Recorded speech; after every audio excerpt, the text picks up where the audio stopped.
Howdy everybody, and welcome to another exciting episode of the Fab 5 campaign here on the Random Rhapsody Network. I'm Matthew R. Dawson, your friendly neighborhood host and GM, and joining me around my virtual table today are Alyssa, Joe, Jeremy, Koines, and Kyle. Say hi, everyone. Hey. Hello. Now, next Monday, February the 20th, we are going to be doing a special one-shot to celebrate Kyle's birthday here from the Fab 5, instead of our regular campaigns. Brandy Dawson and I will be joined by Koines and Joe, as well as our friend DM Quicksilver, as we face off against Pinky's Revenge. Also, starting at the end of the month, I will be joining our friends on the Transverse for their return of All on the Table, which is their TTRPG content. There's a lot of new games that's going to be part of the program, and I am going to be playing on their Light of Cinders campaign, which is starting on February 25th here at the end of the month. And I'm also going to be on the Secrets of the Smaller Gods campaign on March 11th. Both of them are at 3 p.m. Eastern, 1 p.m. Pacific at twitch.tv/thetransverse.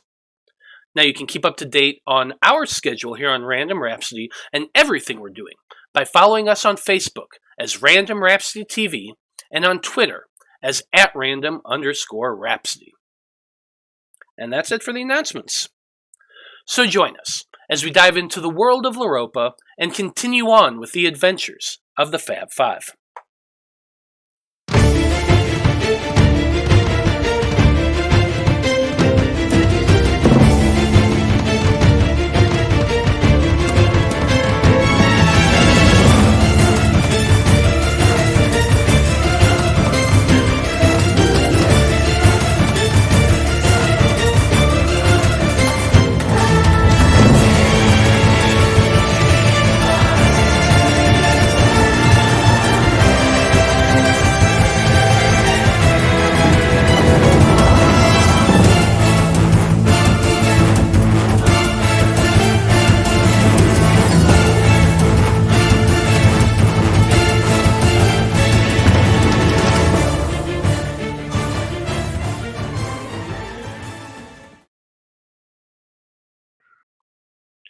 And we're back.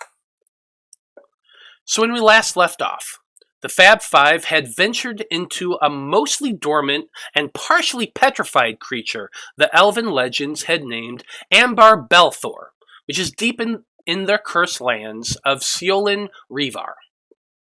After passing over the mouth and past the gums, the team followed the esophagus into what turned out to be the lungs of this massive creature. There, in the cramped spaces of the bronchioles, the team paused for a moment to rest and take their bearing after fighting off a pack of mutated hookworms looking for a meal.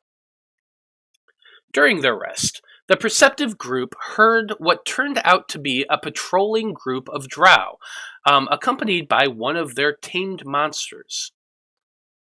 Veil attempted to disguise the tunnel they were hiding in with a minor illusion, but once he realized that the patrol was members of his kin, he decided to step out from his illusion to speak with them, while Blood also shouted out a warning in High Elven, which unfortunately made the pair very suspicious about what was going on. Still, Veil managed to convince the pair that he was an ally, and was happy to hand over the surface dwellers with him for labor, if allowed to see what his brethren were working on. Now, suspicions were running high in the group as Veil led them out of the lungs and towards the stomach, where the Drow soldiers had told him to meet them. Which was why only a handful of the team, which was why when only a handful of the team stepped out into the open space to follow Veil into the stomach, it was pretty much clear that, hey, no elf, not all of them there, something's going on here. Now, the team, when they stepped into it, they could see the first signs of what appeared to be an excavation being undertaken, doing something here in the stomach. But since not everybody followed Veil out, and those that did were acting suspiciously, not to mention the fact that, like I said, they didn't see an elf, the cautious Drow instead just decided to try to capture who they could see and would sort things out later. And so, Fab 5,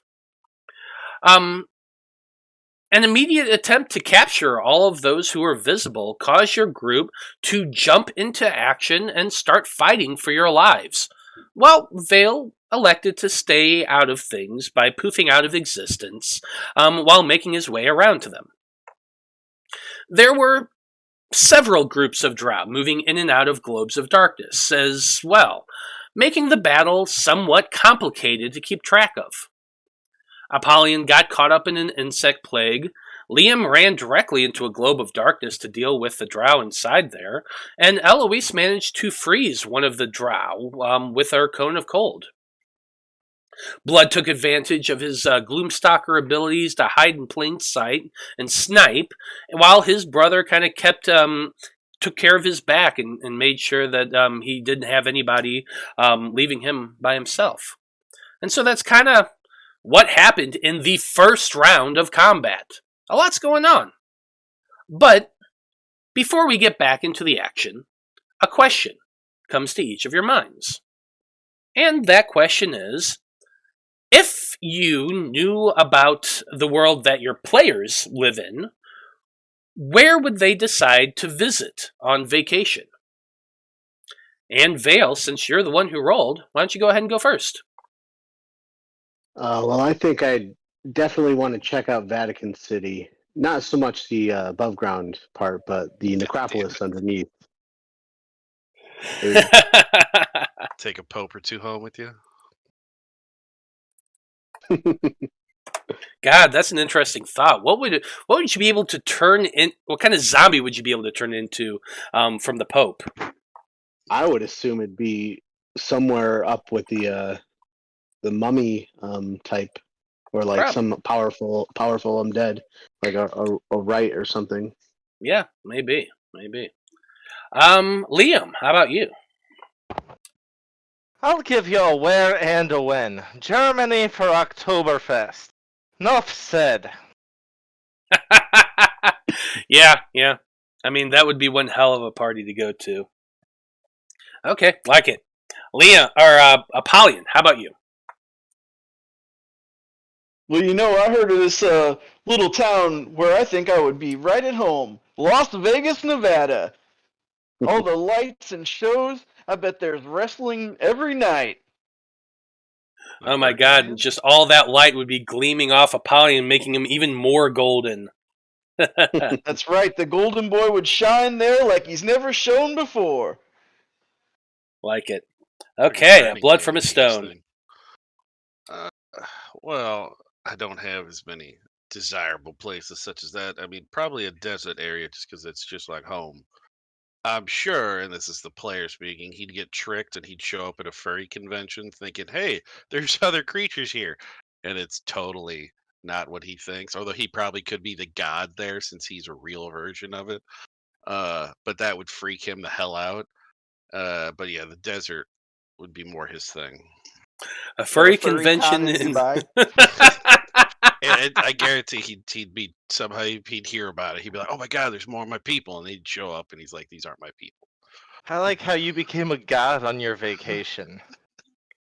Well, he's God the of the real furries. thing. He's not in a costume. He is what they want to be. God. Okay, with that, take it away, Eloise. I mean, what seems really strange are your modern cities. I mean, there's hardly any green. There's hardly any nature. It's so strange. And then she'd probably get really freaked out at, like, high rises and, like, how the noise just, like, echoes and bounces off of everything and, like, yeah. Yeah, those cities, those are pretty freaky, even in fantasy settings. God. Imagine her around cars. Oh, no. Okay, well, I like it. Well, Fab 5.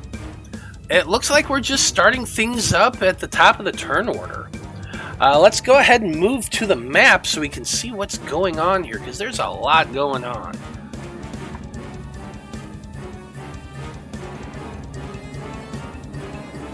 There we go. So, we're starting things off with Blood from a Stone, who I don't see a is... map. Yeah, I didn't move. Yeah, gotcha. There we are. There we go. Ah. Okay, so we're at the top of the turn order here. Blood from a Stone, you and your brother have been crouching in the back in this tunnel that leads to the stomach. Your brother is right behind you. You are invisible because you are in total darkness. There is no light going on around here. And, you know, if you rely on dark vision, you can't see a Gloomstalker.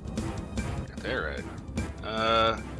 Well, he's going to switch to the other side, and then he's going to pull out a vial of stuff he's been just waiting to use for a very long time, and it's from that green dragon we got. I've got the stats. I put it in my journal, and you get it's going to be a DC 14 con, but he's going to use his bonus action to pull that out and dip some of the arrows that Liam gave to him, those +1 arrows Liam bought. Okay.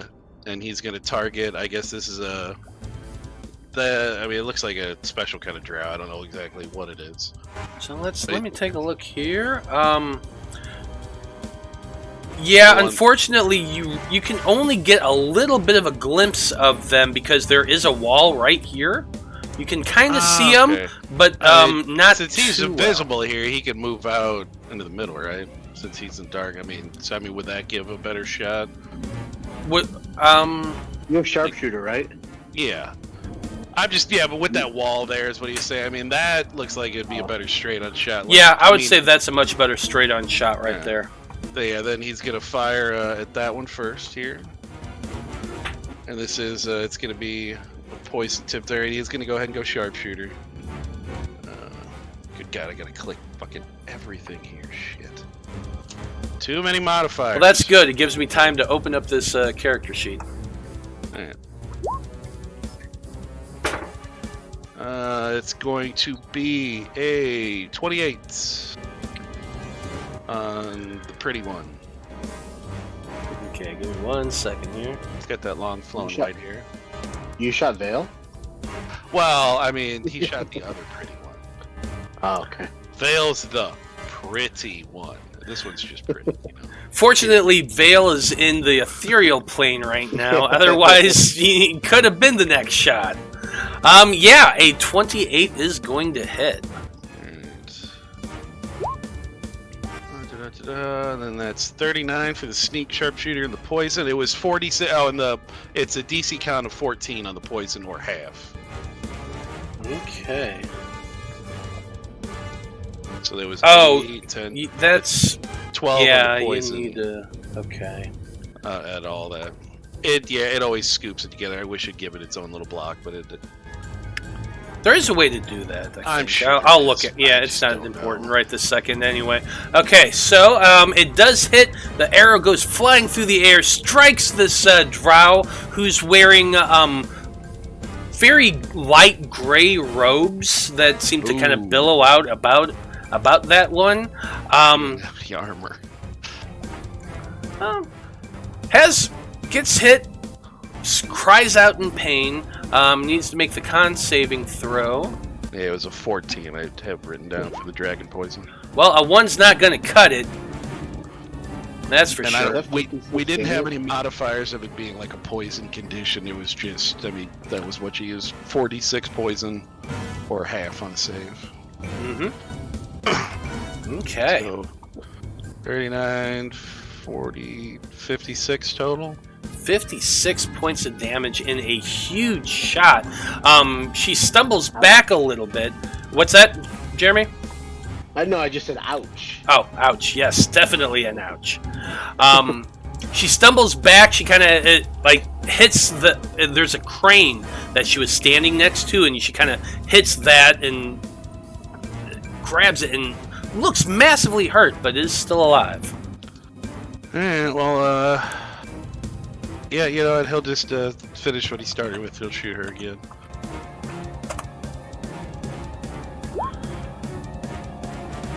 Another 28.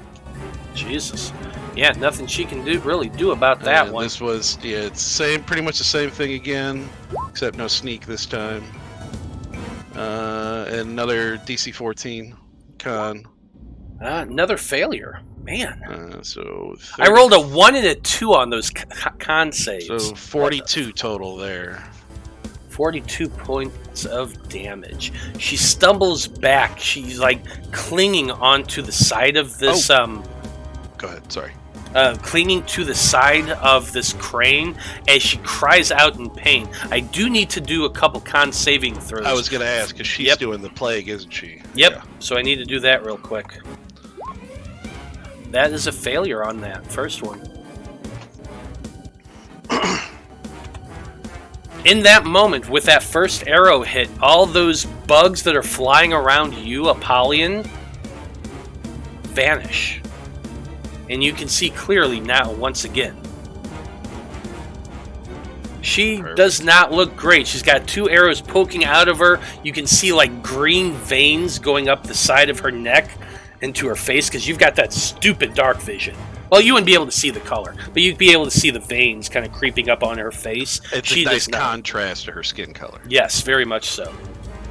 Alright, well then he's gonna, I mean, he'll just look at his brother and just kind of like, you know, see, I mean, he may not be able to see her like he can, like Blood can, but he would just kind of like give him the eyes and then point in her direction that we need to take her down. And then that's his turn. He's just gonna tuck in that other corner.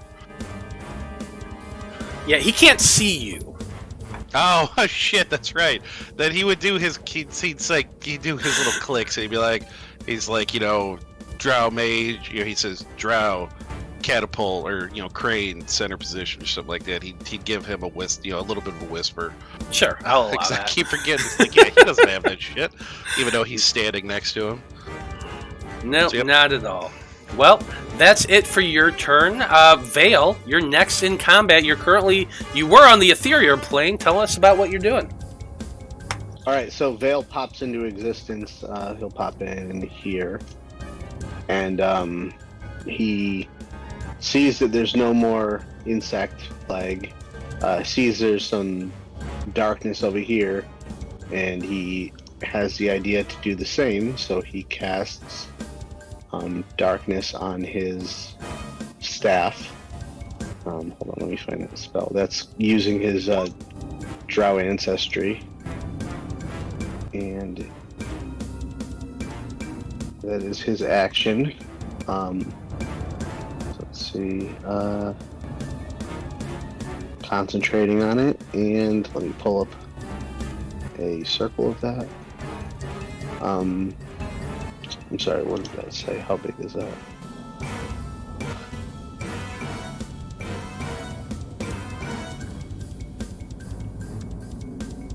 Uh, 15-foot radius.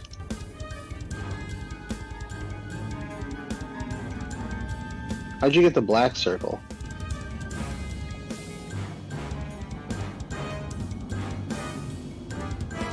Matt, you there? Oh, yep, you can't hear me. I use the draw icon, but for the purposes of this, that way it's easier to control. Just use the 15-foot radius template. Purple. There you go. Okay, yeah, I'll do a purple. Yeah, so that's gonna be it. Okay. So on your turn, you peer back into existence. You cast darkness on your staff. This 15-foot globe of darkness appears to those of you who can see that far down in that corner. And then do you disappear again?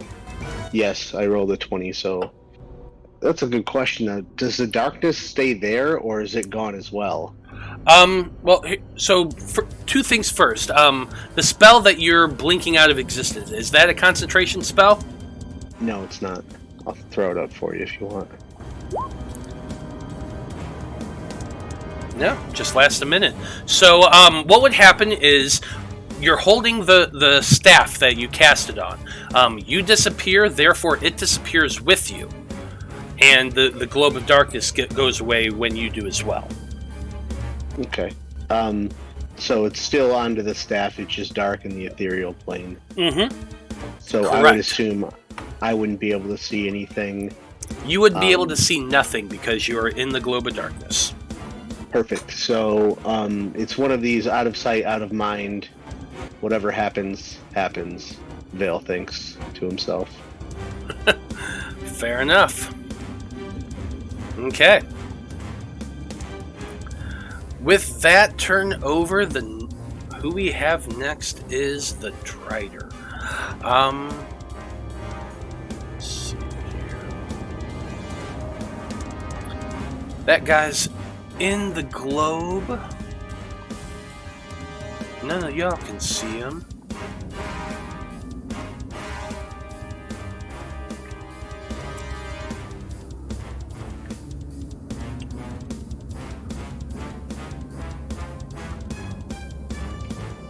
Okay, what happens is, Eloise, you look over to the east, and you see like this big old pit of stomach acid and whatnot in a globe that Liam had disappeared into and is kind of half in, half out of right now.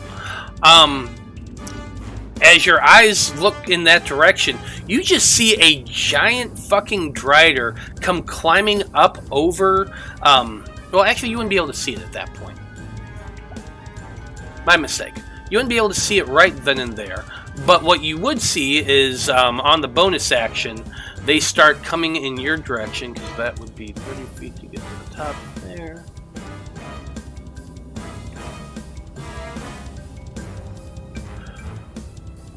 Coming towards you right there.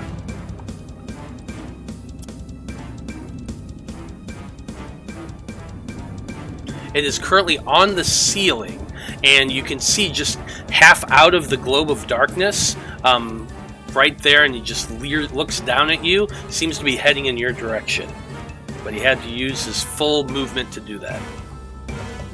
Can't hear you. Can't hear you, Eloise. I'm not sure she said it. Oh, I thought I saw her say something. My bad. Oh, okay, fair enough. Fair enough.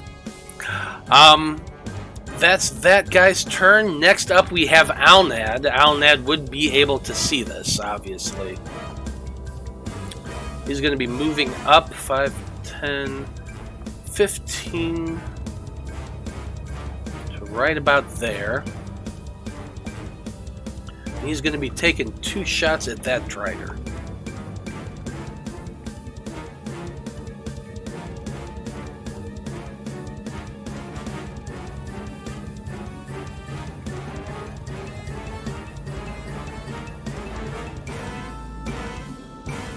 Actually,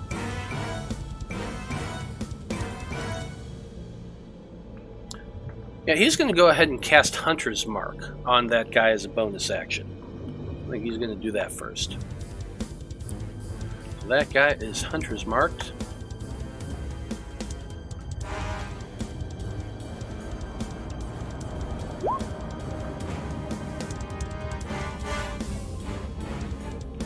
There, that'll be the Hunter's Mark.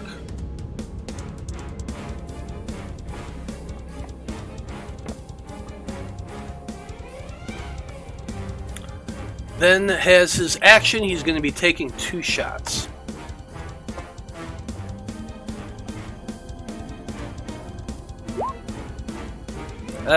First one goes wide, pings off the ceiling, doing literally nothing. The second one, much better shot, does actually hit,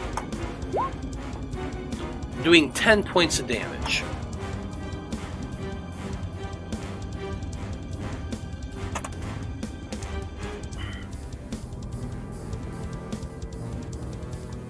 Next up, we got the Drow that's been in combat with you, Liam.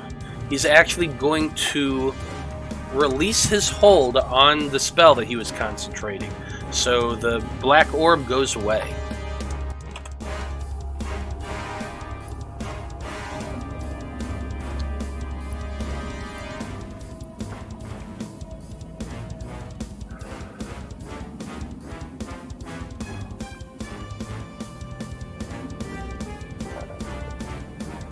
Instead, I need...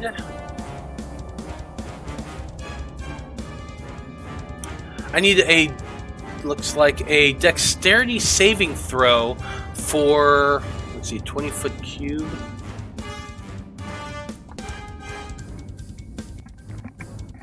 From Liam?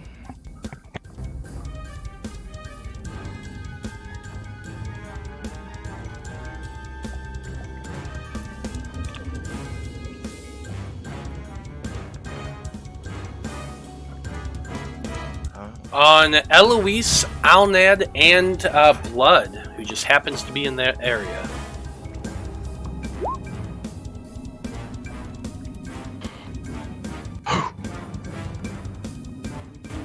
Not only is he invisible, but he is the sneakiest motherfucker in town.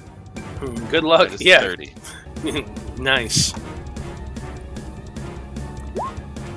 Alnad got a 23, so he saves as well. Eloise need a dexterity saving throw from you. Nice. It's safe for her though. That's enough. It's actually enough. He casts the spell, and all three of you jump out of the way, narrowly avoiding being caught up in this fairy fire spell. That's gonna be his action. Was that the Drider that tried to do that? No, that was the Drow next to Liam. Oh, okay, I got you.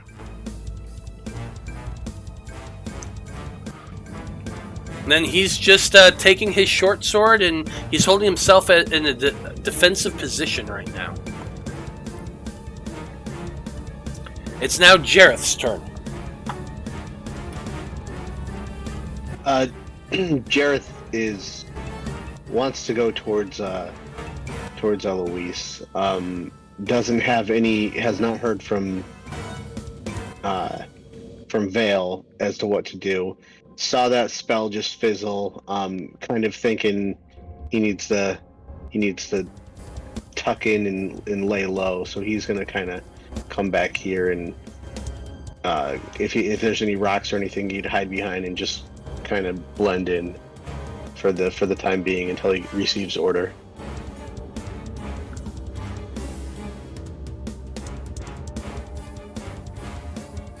Did you want me to roll anything? God, fucking... Yeah, go ahead and do a hide action. That's a stealth check. Alright.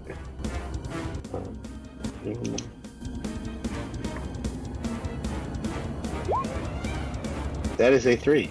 Okay, good to know. Jareth flies over to a ledge, lands on a rocky outcropping, and tries to snuggle in and keep himself as tiny as possible down in that area.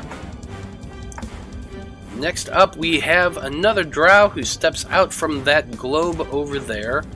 5, 10. Yeah, he's gonna move to right about there. Yeah, about right there. That way he can see who he can see. Apollyon is still a clear threat. The Drider is fighting him off, but the Drider he's fighting ain't looking great. He's going to go ahead and take a shot at Apollyon. Now, Apollyon, you are still poisoned, if I'm not mistaken. Right? I am poisoned, but I have I not used my reaction this round? I know I used it last time.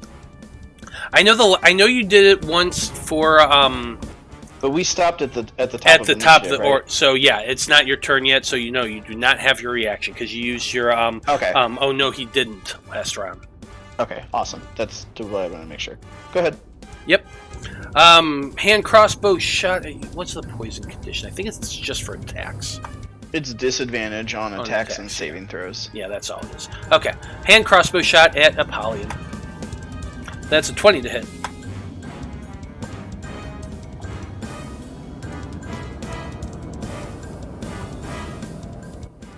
$20 does not hit. Sorry, I was hitting the wrong button. Oh, no worries. And it's attack rolls and ability checks. Per Got poison. it. Okay. So, yeah, shot goes wide over the shoulder of the Drow, barely missing one of your wings as you're flying there, Apollyon. But now it's your turn, and so now you do have your reactions back. So what do you want to do? Awesome. If I attack reckless, will that make my attack normal instead of disadvantage? Yes, that's correct. Okay, that's what I'm gonna do. And then I'm gonna attack twice with my trident at this drider that's directly in front of me. Oh, that's a good question. Do you remember?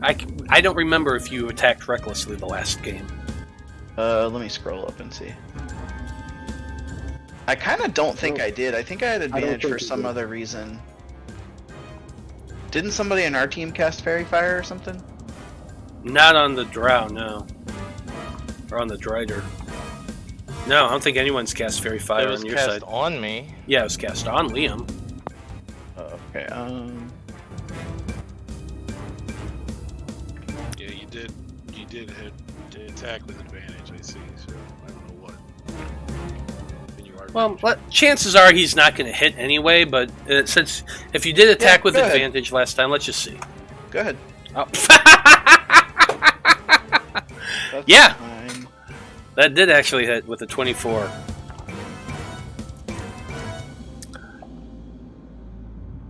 Okay, so it's only 9 points of piercing damage, which isn't a lot. You're already poisoned.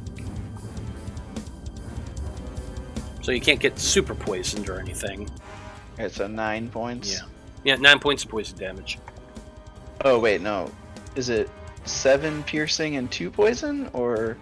No, that's just because he 7 rolled a poison. critical. So it just rolled twice. So that's a...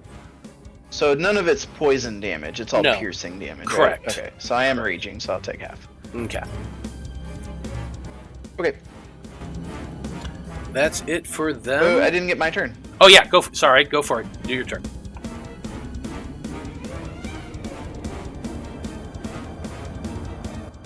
$19 and 22. Both hit. The 19 just hits. What is that? 24 damage.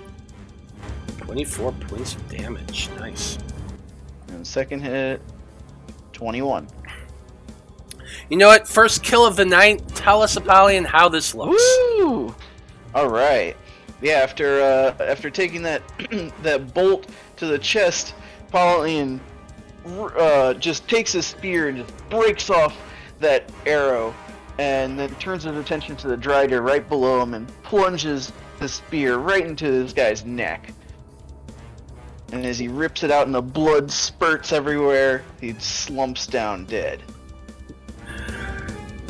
As that happens and the drider falls limp to the ground, you just hear a "No, damn it!" Coming from the woman in the robes over there by that crane. Ha! You've never faced Apollyon the Dragon before. Be warned. So that was just your attack action. You still got movement and bonus action.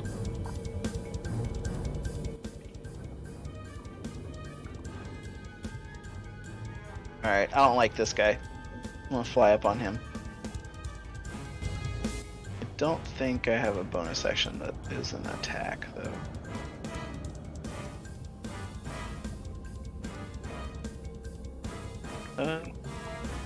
You know what?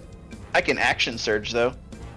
You could action surge. I'm gonna action surge and attack again against this guy twice. Love it. Do it.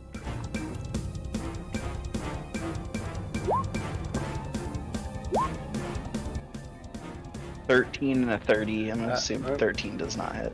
It does not. Ooh, good damage though. 24. 24 damage. That Drow does not have a lot of hit points, so with one swipe, you come flying over the drider that you just killed, directly towards the other Drow behind him. Your trident is just out in front of you. You skewer him like a shish kebab, and he just drops to the ground dead. Hell yeah. That's 2 kills for Apollyon. It is indeed. Next That's all up, I got, though. Next up, we got some Drow over here. The one that is right there. Yeah, you know what he's gonna do?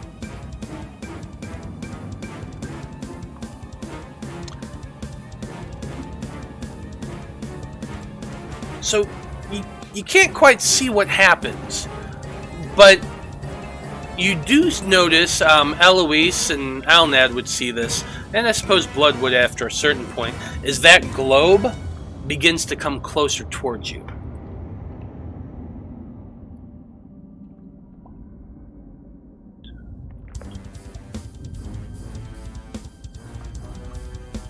Gets right about there.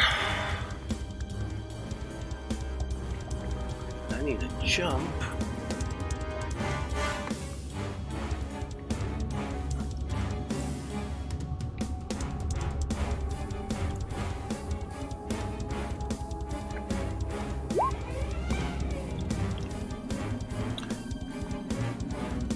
Suddenly, the globe of darkness comes flying through the air as though it was just thrown. It lands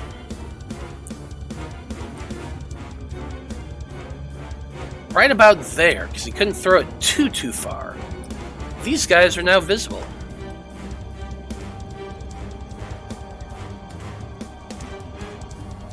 That was 5, 10, 15 feet of movement. Should have been right there, but anyway. 5, 10. To right down there. That's that guy's turn. You can also see another globe of darkness moving this way. Well, actually, no, what you would see is that one's not moving. He's moving. 5, 10. A drow comes running out of the globe of darkness because he had heard the sounds of screaming be coming from where he was hiding. He comes down, grabs the woman in the white robes, and begins dragging them back into the globe of darkness. You can only get about right there, though.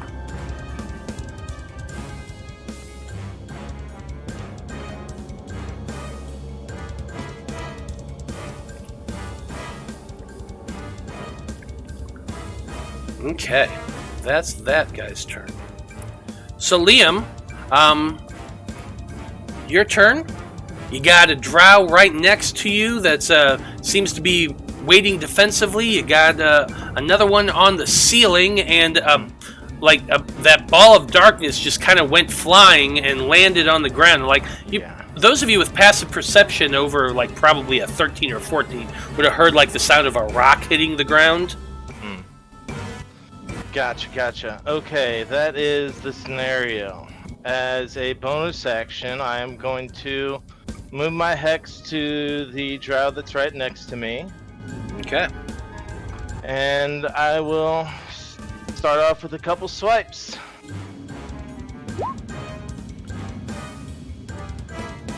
23 to hit. That's gonna hit. Alright. I don't know why I had that highlighted. I'm not sure that's right. Yeah, I'm trying to look at your damage. I had added a hex. It should say necrotic damage, but I may it not does. have highlighted as so necrotic. you have Rite of Frost and Hex on there. Okay. So I see. So it put both of them, and I rolled 2d6s, and they just called them cold. Yes. Okay. So it'd be It would be half of that cold, half of it necrotic. Okay. All right. But I'm just gonna tell you, when you smash that guy down with your flail, you just swing, and the ball of that flaming blue and red at the same time smashes into the side of this thing's head. His skull just kind of caves in a little bit with the strike. His head hits then the side of the wall, and he crumples dead. God. All right. Well, use my hex on him. The only other guy is right over there. If I move to here, is he still out of reach? Way out of reach. He's Way out like, of reach. what did I calculate it at? He is, yeah, he's 40 feet in the air above you, and kind of at a weird angle. So you would not be able to hit him with melee. Right. Okay, in that case, I will move over to here and try and take a defensive position against him coming at my friends in the dark globe, because I can't use the second half of my attack. Okay. That's it for your turn. Next up, we have somebody who y'all can't see, so I'm going to be quiet for a second. Because I'm just going to talk to you, the audience, and tell you what's going on with that Drow priestess that just got the fuck kicked out of her. She barely has any hit points left. She only has a couple. And she is horribly, horribly hurt. She was dragged into the globe of darkness by the Drow who had heard her cry and came running out to find her. So, first thing she's going to do... She can't really see anybody else, so she's just going to heal herself and do a smart thing. So...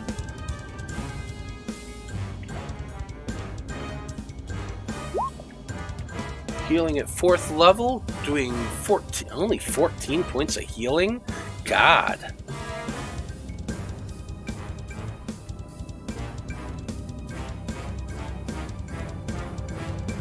I rolled shit on that one.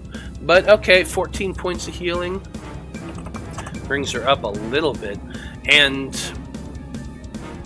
at this point, all of you would be able to hear a Drow voice yell.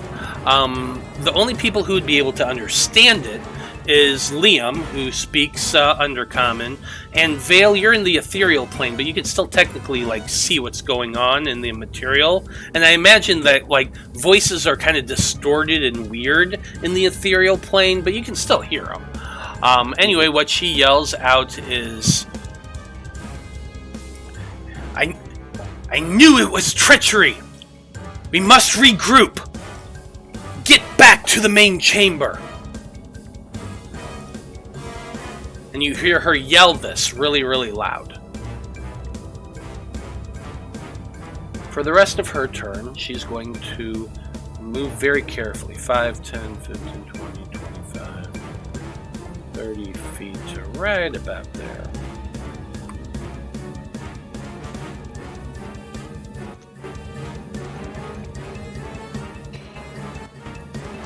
And that's her turn.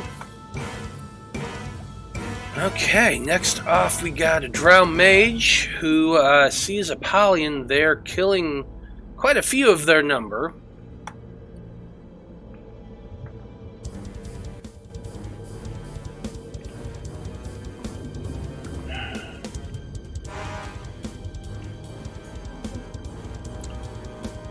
So,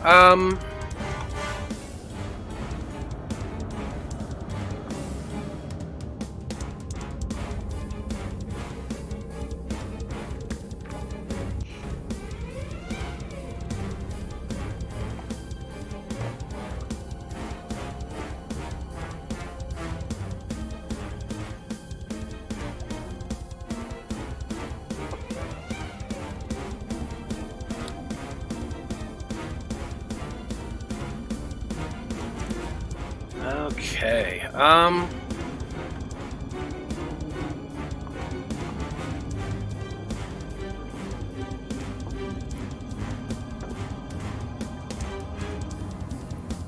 okay. So, Apollyon, you would be able to see that there has been one of these Drow over here in this little alcove behind you, right? Yep. You watch him move 5, 10 feet to right there. And then he is going to cast a ray of frost at you as his action. That was a 12, so it definitely misses. That Drow then curses and disappears. he disappears into darkness? Like, you just see... You would actually recognize the spell at the least because you've seen Veil cast this a few times. He cast Misty Step. Okay. Like, he just shimmered and blinked out of existence. So you at least have a pretty good guess that's probably what he did.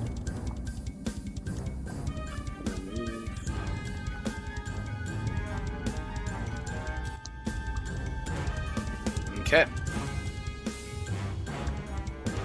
That Drider's dead.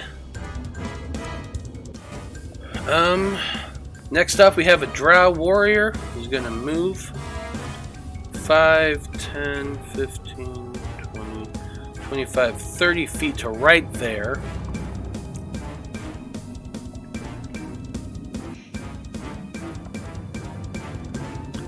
Globe of Darkness protects Liam. So...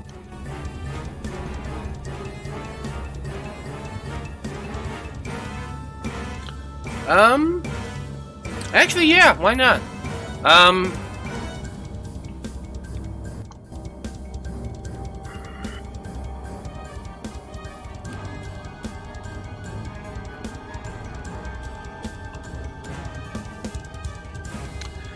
Yeah, I don't really see a save for this. So, this Drow, what he's doing is he looks over at you, Apollyon, and you just see him kind of give you an annoyed kind of smile, and then everything goes dark because he just cast darkness on you.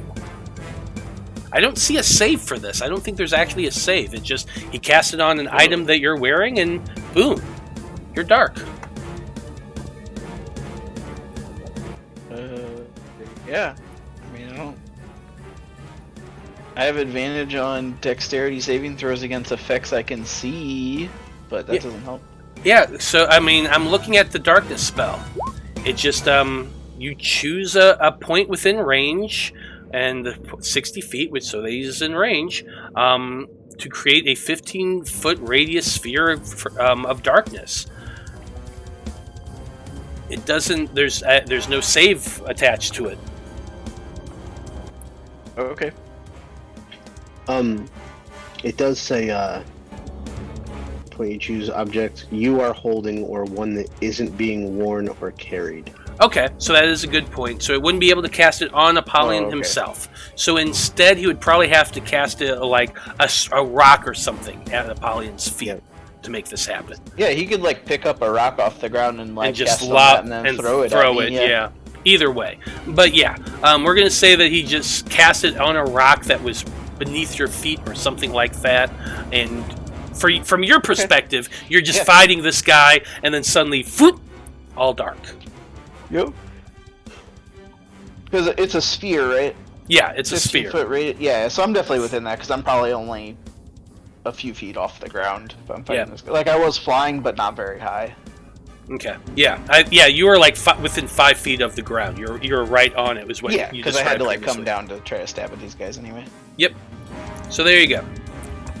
Okay, it's dark. It's dark. That's going to be his movement and action. Eloise, you're up next.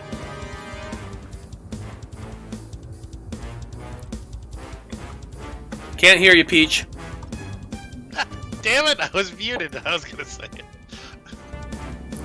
Still can't hear you.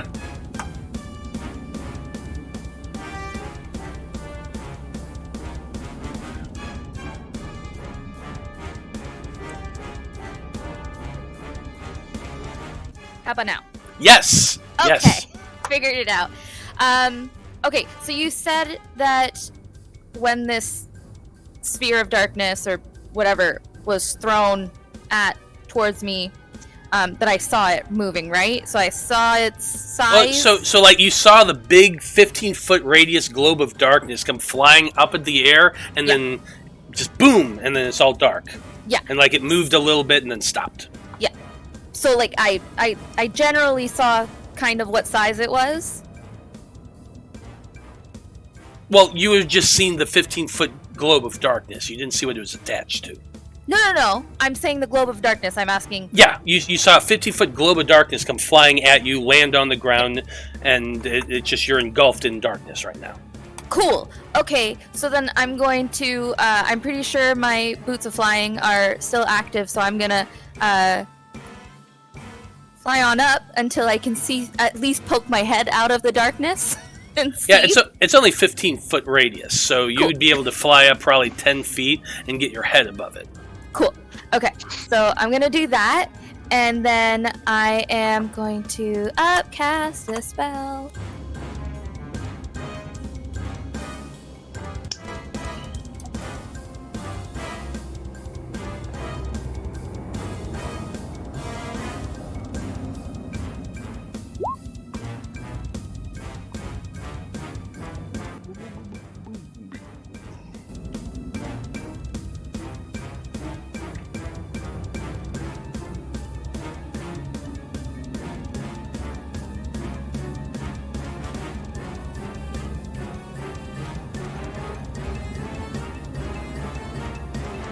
Sorry, I can't be clicking on my character sheet and hold down the push to talk button.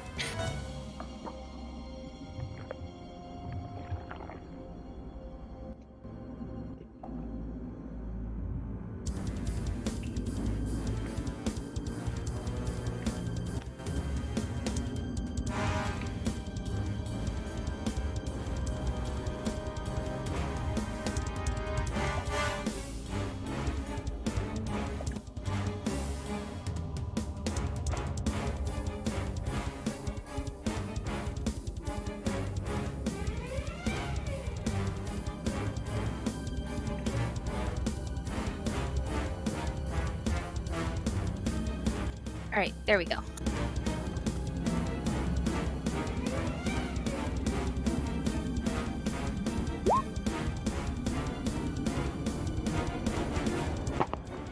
Alrighty, so I pop my head out.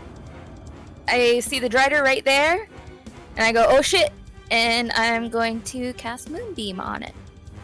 Well, I'm gonna center it there for now. DC 18? Yep.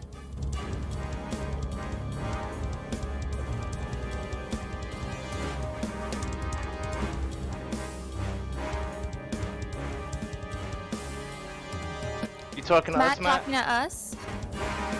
Oh, yeah, sorry about that. Yep, so on his turn, when he starts his turn, he'll have to make that save.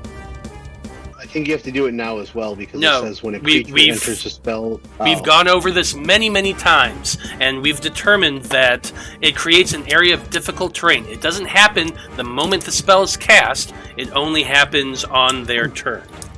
Yeah, I thought that was just for like sickening radiance because this one says on a turn. But yeah, okay. Yeah, it's the same thing. We've actually had to look this up and talk about it quite a few times. But yeah, this one, like Contagion, like Sleet Storm, and all those other ones, it doesn't affect them the moment the spell's cast. It affects them on their turn. Which, I mean, technically is within, like, the same 6 seconds, so really... Yeah, it just happens on the turn, at the start of their turn, that's when it hurts them. You do anything else, Eloise?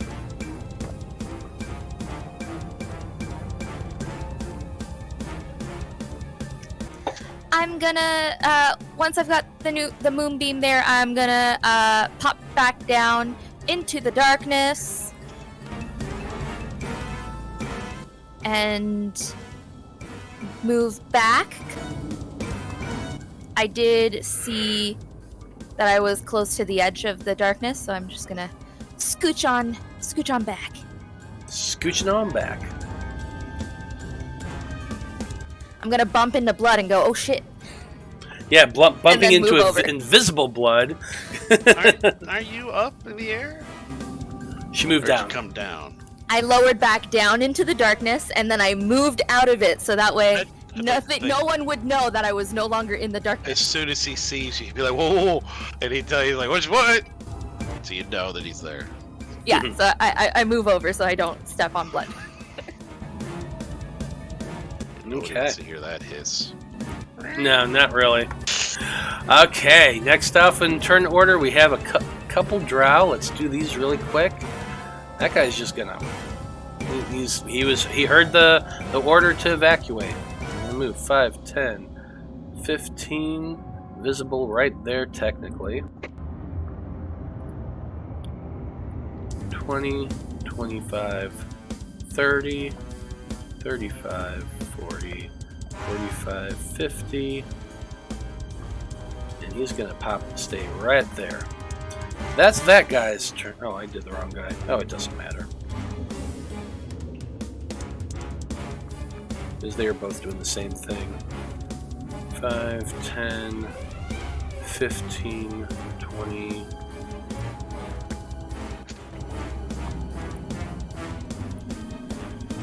$25, 30, 35, 40, 45, 50, 55, 60. So right there. Okay, so at the top of the turn order, and it's already 8:30, but we kind of started late, so let's go through one more round of combat, and then we will take our break. Blood from a Stone, you're up next. You're still hiding there. You're still invisible, but there's a big old globe of darkness now right in front of you that's basically obscuring all of your vision because it blocks all 15 feet of this opening here. Well, he's gonna start moving forward because he. I will say before you start, I'm going to let you know that because of the angle and the fact that it is a globe, you would still see the Drider in the moonbeam. I'm correcting myself a little bit. All right, fuck it. I don't have to move because I was gonna move out and shoot him. But yeah, I guess if it's only 15 feet high, I mean, it's not even. Yeah, I guess. Yeah, it's 15, 15 feet high as a radius. Whatever, so whatever he threw is laying on the ground, so it's 15 straight up from that. Mm-hmm. So yeah, then he'll just take a couple of shots at the old Drider there. Still has one poison arrow. We're not going to go sharpshooter just yet because he hasn't shot the Drider yet, so he doesn't know what this thing can take. But he is going to, since he saw his brother do it, and I have it, and I never fucking use it, he's going to Hunter's Mark this Drider. Fair enough. With his bonus action, to go ahead and take his first shot here.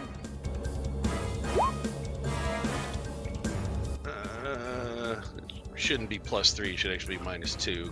No, I didn't go sharpshooter. Sorry. So it's 29. Yeah. 29's gonna hit. All right. Make sure everything's clicked on.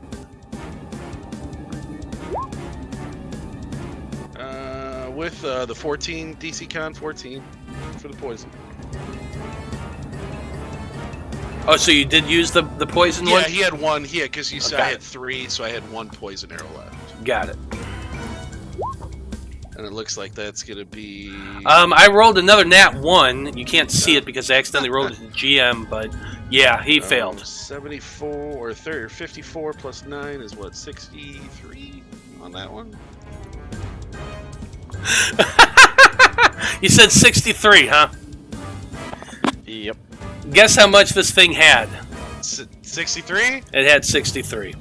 Sweet. So now it almost like the thing as he hits it, you just see this massive fucking spider just falling through that beautiful moonlight as it just crash. And I guess it's over the acid, isn't it? It's over the acid, yeah. So It it's goes just gonna right go in.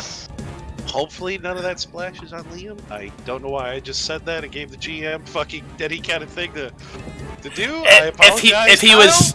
If he was 5 feet away, I actually would have used it, but he's technically 10 feet away, and it's just far enough to not get hit by a splash, but barely. All Yeah. I was thinking is at least Moonbeam is concentration. Jeez, man. I was just like, oh shit, did I just open my mouth and get Kyle fucking splashed on? But all right, well, It would be close, but being no. that he was in this little thing, he's gonna know what the edges of this wall looked like, because he was, sitting there. So he's just gonna kind of start edging along the wall until he can kind of fucking see something. And I guess he'd start to see daylight there, so he'll move out a little bit, and he's gonna be hanging with Liam. So that was what, 5, 10, 15, 20, 25, 30, and I'm guessing. Oh, kid.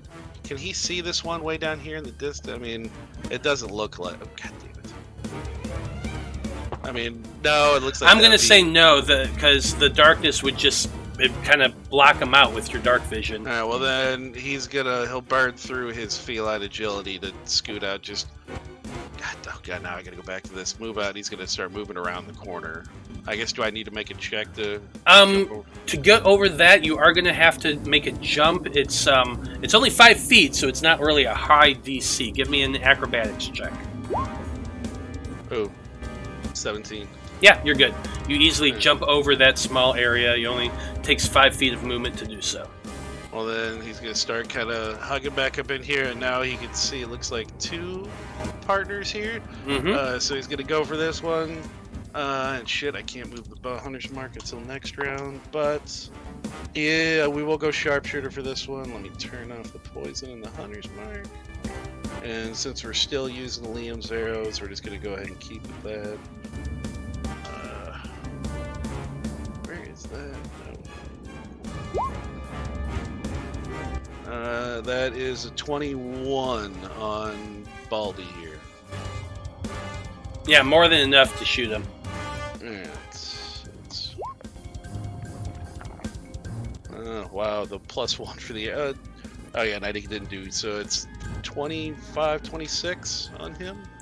Still more than enough to take him out. Oh, These basic Drow don't have a lot of hit points. Was he the one doing this darkness? Oddly enough, yeah, he was. Okay. So the moment you shoot him, like your arrow just goes flying through the air, goes right into the guy's neck, out the other side. You see him choking on his blood, grabbing and clutching at his neck as he falls down to the ground. And as the light in his eyes go out, so too does that magical darkness. So that was fun. Alright, nice shot. So he's got 10 more feet after this. He is going to tuck further up here with these other... He's just like, he sees the skull caved in. He's like, oh, Liam was over here. Just kind of whispered to himself. He's like, alright, little bastard can kill people. And he's just going to keep moving on, and then he'll kind of do his little normal clicks and whistles for his brother to let him know coast is clear. And then just kind of tuck there into the corner. Okay. Yeah, Alnad was actually covered in that darkness that entire time, so he just had no clue what the hell happened until, oh, globe's gone. Oh, there's everybody. Alright, and that's what he's going to do. Jeremy, were you about to say something? Yeah, I don't know if it registered. Not that it matters. I don't know if it registered your sharpshooter. He wasn't shooting. He wasn't doing sharpshooter. Oh, you know what? I did do it that time. I see that. It doesn't fucking matter. He died anyway. Yeah, I mean, you already killed him. But if I hadn't killed him and you brought that up, I'd have been like, oh, yeah, that's right. But yeah, it doesn't matter. Yeah, so it technically should have been 10 more. I unclicked it for the Drider, and then I clicked back on for him. So yeah, okay, got you. Yeah, you took the negative, but you didn't. Yeah. You didn't add the Get the positive. Okay. Thank you, though. Right on. And that's Vale, start. you're up next. You are in the ethereal plane right now. Yep. Blink into existence. I'm gonna move 10 feet. Oh, I'm just gonna delete this thing. He's gonna stop concentrating. He's gonna blink into existence. 10 feet away. He's gonna walk right up to this guy and say, do I recognize this guy? Was this one of the... He's not one of the two that you met when in the other room, no. Okay. Does he, when I blink into existence, does he... the look on his face, is it more of like a surprise or like recognition? Do I see any recognition in there? I can do an insight. I'm gonna say without worrying about an insight, like you don't see any recognition on his face. It was actually surprise and confusion more than anything else. Like he had seen you popping back and forth. He knew that you were the one that stepped forward first. Or actually, he wouldn't have even seen that. He just would have seen a random drow that he's never met before appearing, because he had been in that globe of darkness a lot of the time. Okay. So I'm going to say that no, he has no recognition on his face whatsoever. It's just surprise and confusion that's on his face. Vale's going to say through gritted teeth in Undercommon, make sure you let them know they fucking blew it. And this is very uncanny, or uncommon for Veil. He rarely swears. So this is like, he knows he means business. I guess this guy wouldn't know that, but I guess for the people watching, realize Veil maybe swore twice in this entire campaign, and he's going to. Is he able to walk past this guy? Through... Like if you're trying to walk past him and you're not making aggressive moves, I'm gonna have him make an insight check. Okay. Do you need me to roll anything that he needs? To be you for? can roll. You can either roll.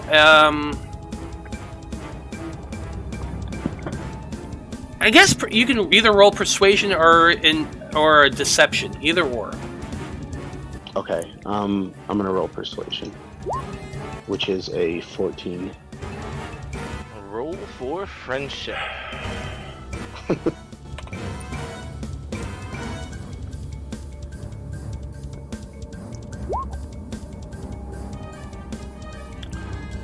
Well, I wasn't expecting a nat 20,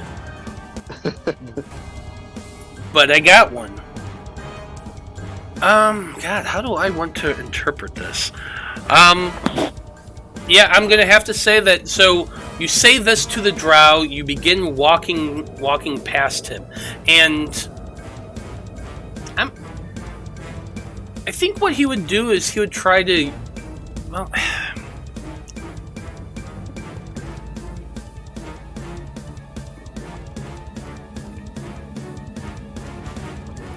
Let me look at something real quick.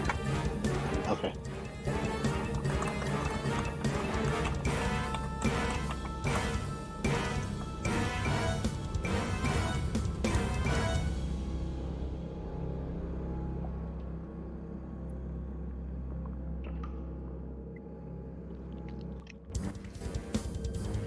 I think in this instance, you're like moving past him after saying this, and as his reaction, it's not really an attack. He's going to grab you by the arm and try to pull you close to me. What do you mean? What the hell are you? What do you mean we fucked it up? Who are you? And then I'll just I'll say lower your voice, and I'll say.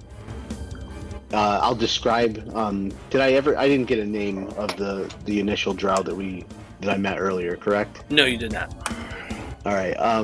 Would they have any, distinguishing marks like a scar on the face or a chipped tooth or something like that?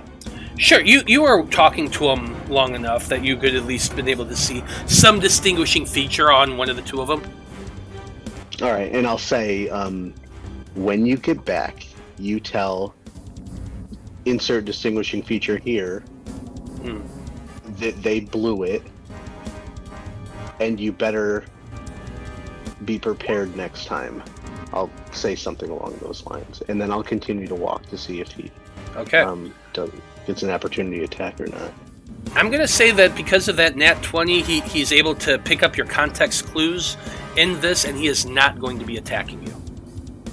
Okay. So let's see. I was here. I appeared here, I think. 5, 10, 15, 20, 25, 30. And,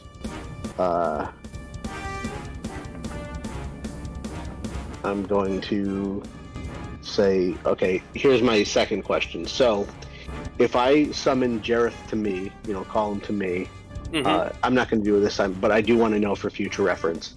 And I blink into, say he's on my shoulder or perched on my arm or something, and I blink into the ethereal plane. Is he coming with me? I'm going to say probably not, because he's classified as a creature himself, and you can't bring a creature with you. Okay. Then that is my turn. I have no more movement. Okay. And I am in the ethereal plane. Now, Blood, you had something you wanted to come up next? I was curious, because Blood can see that far. Would he have an angle to see Veil walk by an enemy and that guy do nothing? It's just all about the angles there. It's all about the angles and the fact that you have such insane dark vision. I mean, even if that guy's got partial cover with sharpshooter, he can see around that. He could shoot around it. Yeah, Well, partial cover doesn't allow you to see well, through cover. It just allows you to shoot. But there is no, oh.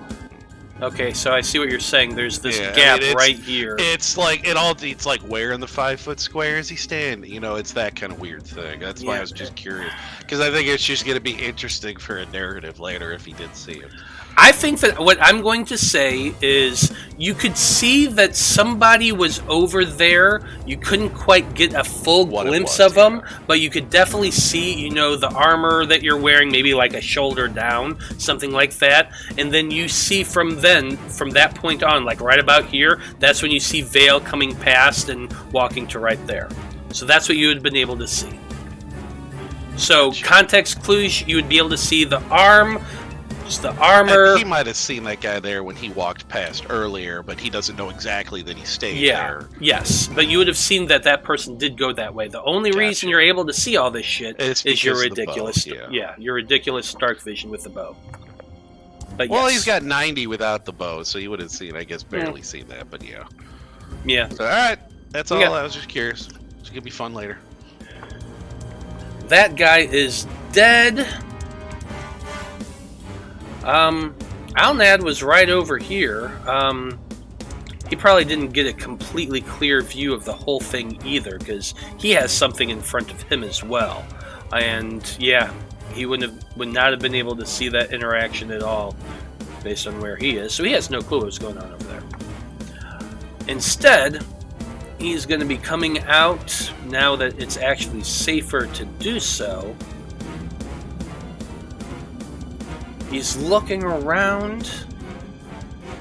He sees Veil down here. He can see the Drow. No, I'm in the. Oh, that's right. You're in the ethereal. He cannot see Veil. I can see Veil's token. That's well.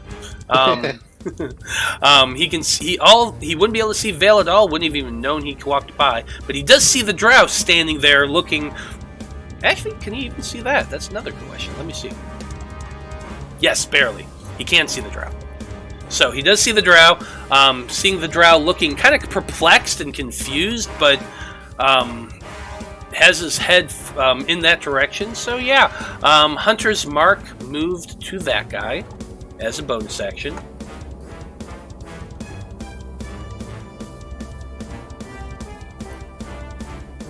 He's literally the only target I've got right now. Otherwise, Matt doesn't want to shoot him, but.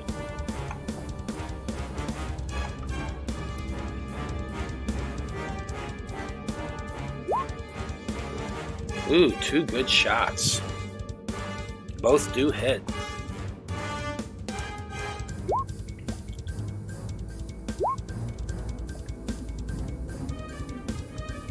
$27 points of damage in total between the Hunter's Mark and the 2 shots. Not too bad of a hit.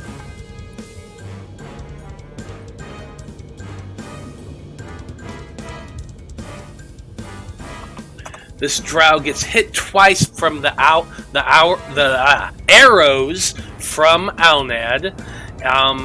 They're right in his shoulder. He grasps them. He's looking pretty hurt, but still alive. And that's going to be his turn.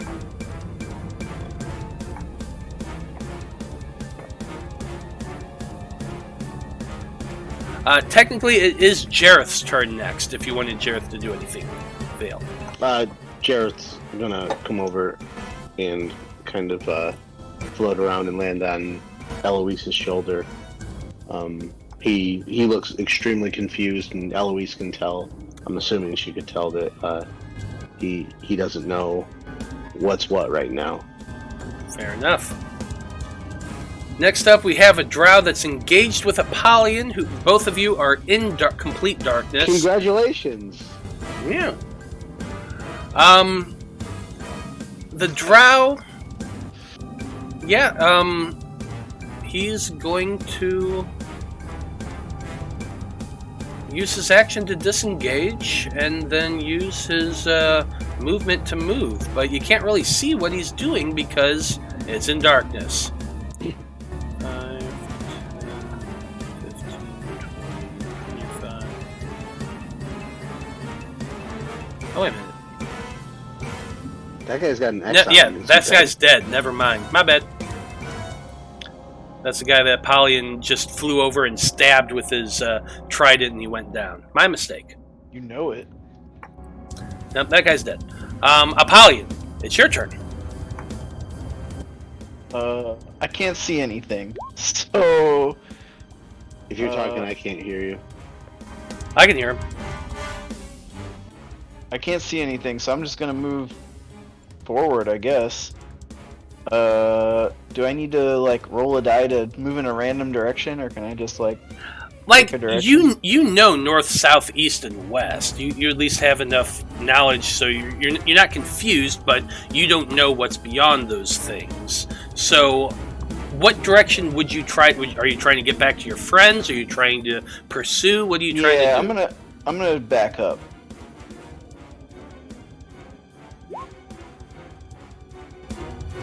Okay.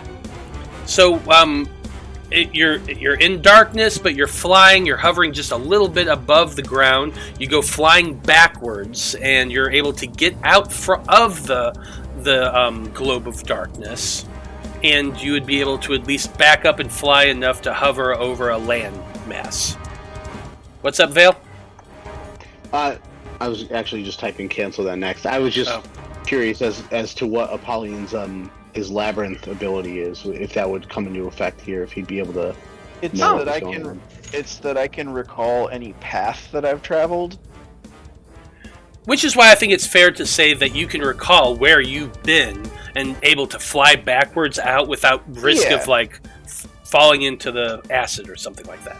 Yeah, I feel like I could just jump back a few feet or whatever. Yeah, absolutely, especially since you're Okay, flying. so yeah, now that the room comes back into view, not blinded. Let's see, I don't see any enemies. Oh wait, yes I do. I can see this guy down here. Dude's got a couple arrows poking out of his chest. I've done 25 feet so far. 30, 35, 40.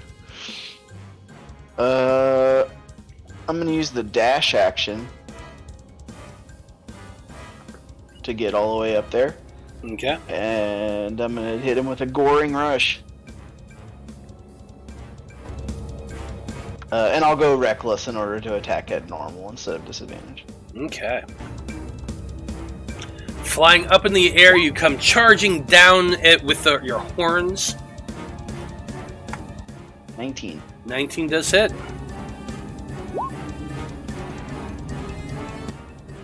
So 18 damage. Hell yeah. 18 points of damage, not too bad. I think that's all I can do. I think that takes my bonus action. Yeah, it does. Yeah. Okay. But still, able to gore him with your horns, pushing him back a little bit. He's not looking great, that's for sure, this drow. Next up, we have another drow, the one that's been hiding over here in the darkness, so y'all can't see him. But he's going to be moving along with the others. 5, 10, 15.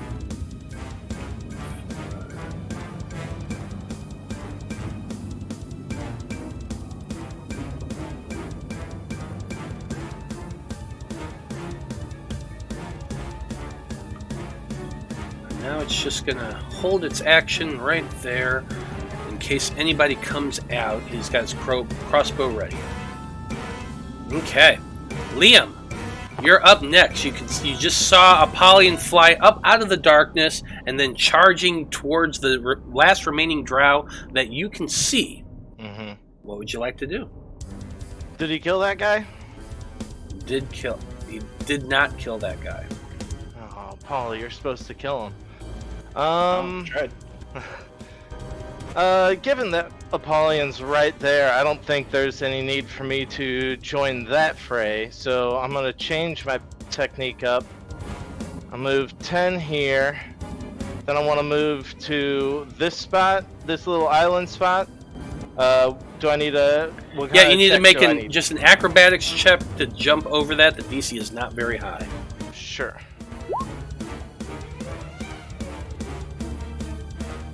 But a nat 1. A nat 1's a nat 1. And so you go running towards it. You hit a rock just as you're about to jump. You go tumbling forward and fall into the acid. Straight up fall into it. And you scream because you go kind of deep here, dude. It's not like just a foot tall puddle. You start falling downward, and you're gonna take a total of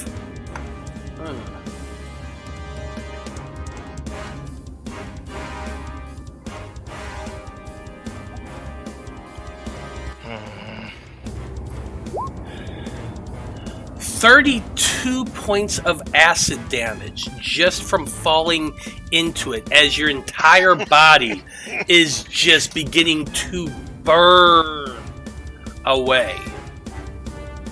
It's just, you hear that feral tiger like scream of pain, like just when a tiger takes like a serious blow in battle or something like that.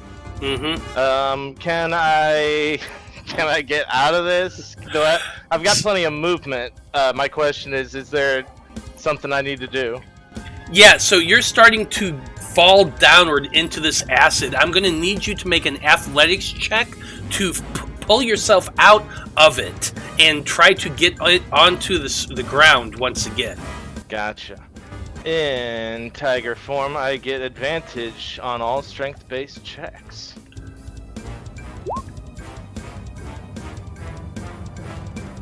That'll do her. 23, yeah. With a 23, your claws just dig into the ground and you begin pulling yourself back up, trying to swim through this acid as it's eating away your literal flesh and your fur, and you just come out of the ground, out of it, onto the land once again. You gotta pull yourself back up here. It is still burning you. It is still burning the entire time. That was Matt, your movement you and your may know action. I'm sorry. What'd you say? That was some of your quite a bit of your movement. How much do you have total? Like 40 feet? I got 55. 55 feet. So you're gonna have a total of 15 feet of movement left after this debacle, but you are coated in the sticky acid. Right. You may know about this effect if you've read enough about my new class, but at my current hit points, I need to make a wisdom save. Okay. I love it. Okay, nothing happens. Okay. I'm just gonna lay there and bonus action drink a quick potion. Jeez, that was nasty. I've got some graders, so 44 plus 4. So you don't recommend falling in the acid? Yeah, no, tails are trickier than previously advertised. Not the prettiest kitty in the world now, are you? So 12 points of healing, but dang, that was a not great turn. Yeah, it really wasn't, because at the end of your turn, I need you to make me a con saving throw. Oh boy. So many on one turn. That's a 5, sir. Ouch. Yo. What's that gonna be? That's another 13 points of acid damage as the sticky acid that's coating your body is continuing to burn you. Delightful. Yeah. So, right now I'm just going to go ahead and give you a little icon. What's a good icon? The skull. Yeah, let's do the skull. Because you are coated in stomach acid right now, dude. Well, that's my turn. Yeah. That's Liam's turn. Next up, we have the Drow priestess, who is in a lot of pain, that's for sure, but not nearly as bad as she was a moment ago. Let's see.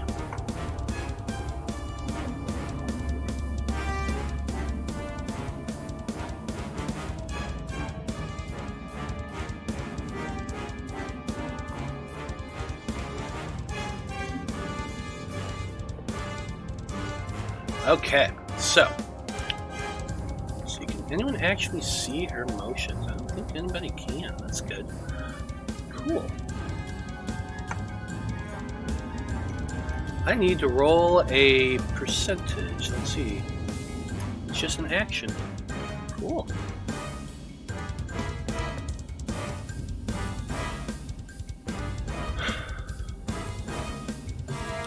Let's see if this happens.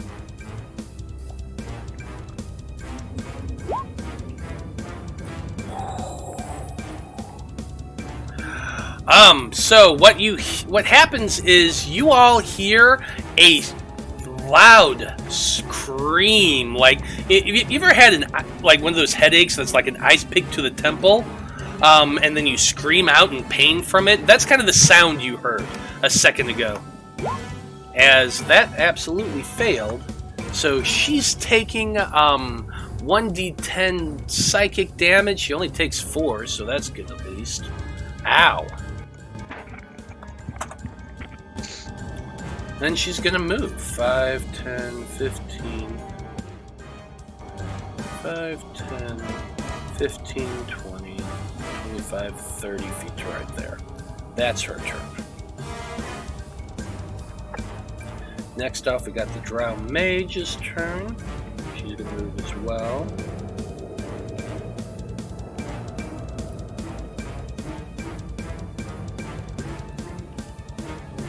Five, 10, 15, 20, 25, 30 to right there. She needs to...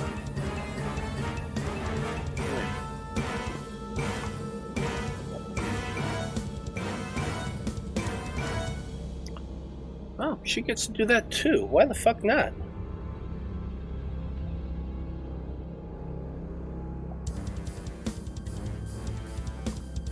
Yeah, she's going to do that as well. This is a 50%.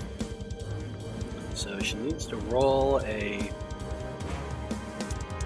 50 or higher on this one. There we go. Okay.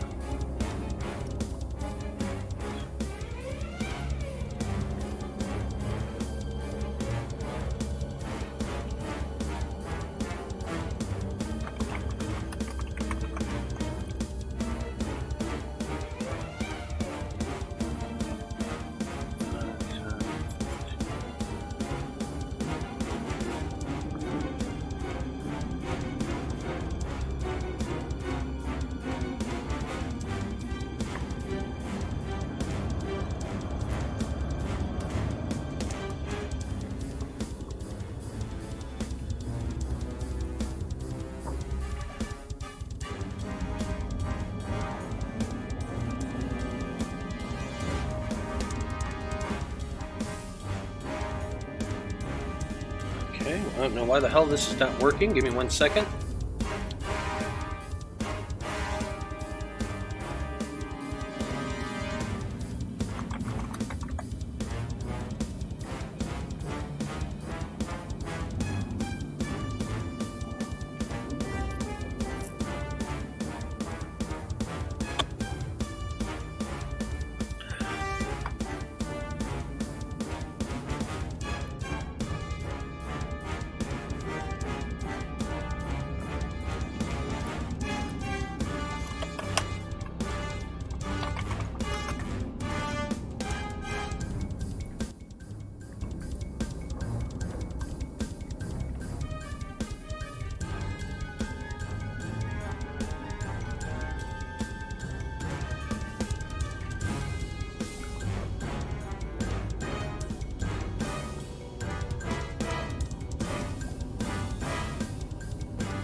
Okay.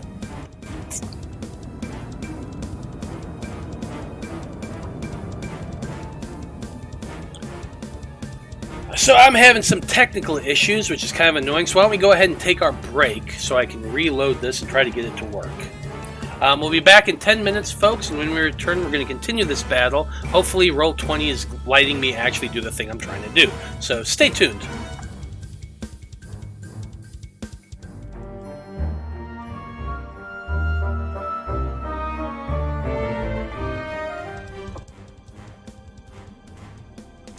Howdy everybody, we are back and jumping right back into this combat. I finally got the Roll20 thing to actually work and bring out the token.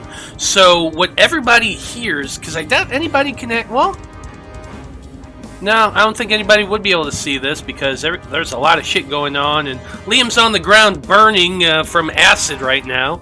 But you hear just loud screech. Scream out from somewhere in that middle vicinity.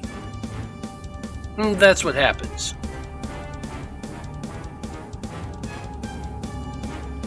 One second, let me do this.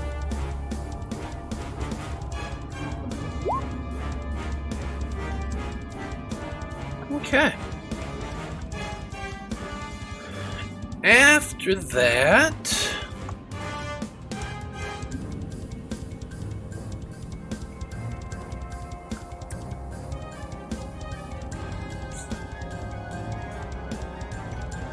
Yeah. After that, this guy that Apollyon has been just pounding into has a few holes in his chest from some arrows. He's not looking great, and he also has a message that he needs to try to figure out what to do with. So, yeah. I think what he's gonna have to do is disengage. Try to jump across to get away from Apollyon.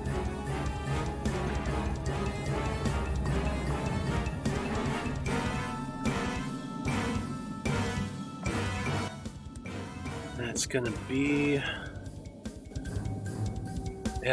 acrobatics check to jump across. That darkness still up, or was that the guy who died? There are still 3 globes of darkness up. Okay. Yeah, he rolled a 20 to jump, so I'm going to say that's enough to get, let's see, that's 5 feet of movement to there. He's then going to move to here and then do another jump. And that's pretty much it for his turn. Good enough.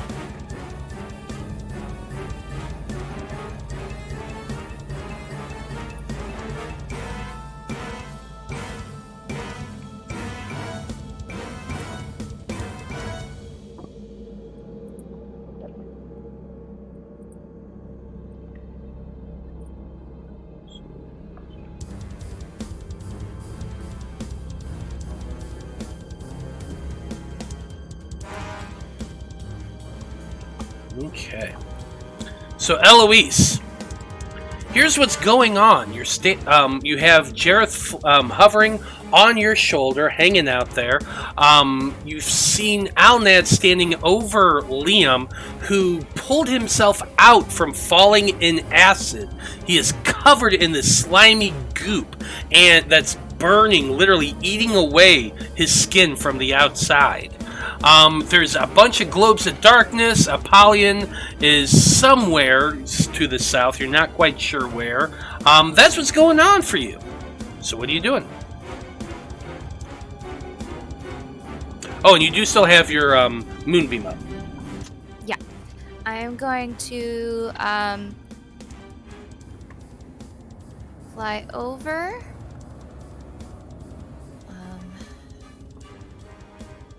Not a whole lot that I can see. I assume you're still like just hovering a few feet off the ground?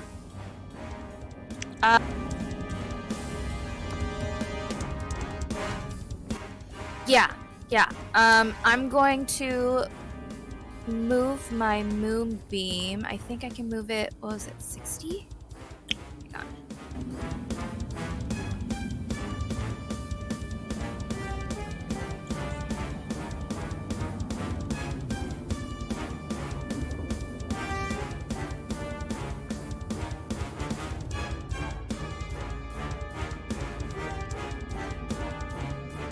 Yeah, it's Okay, 60 feet. 60 feet. Okay.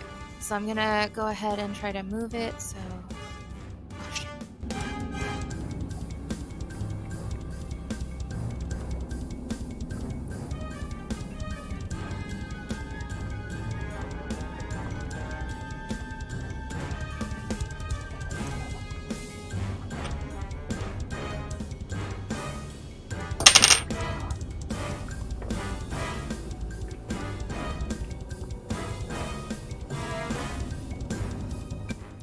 that's 50.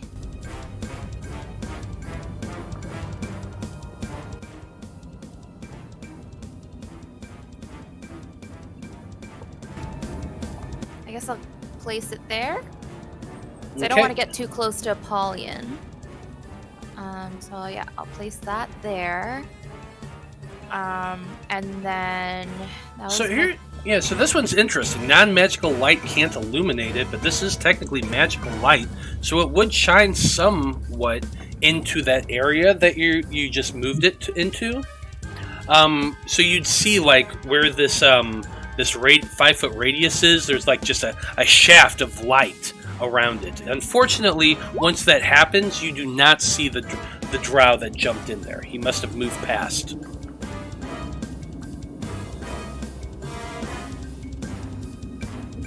But that was your bonus action to move it? Yes.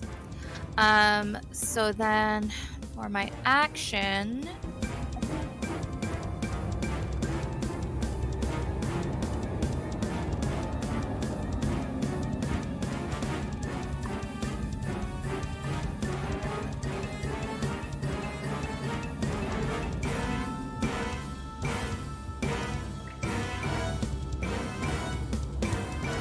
Okay, it doesn't look like I have lesser restoration. I don't know how to get rid of... Your action was to move the moonbeam. No, that was my bonus action.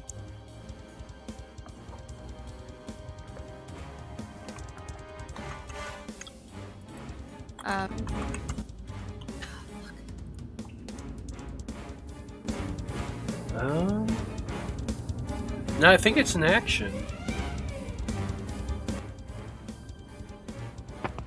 Moving the moonbeam?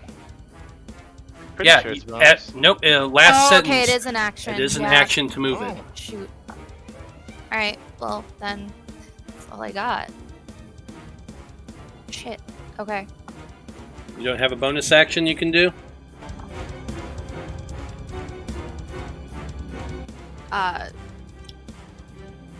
No, none of my cantrips are bonus actions.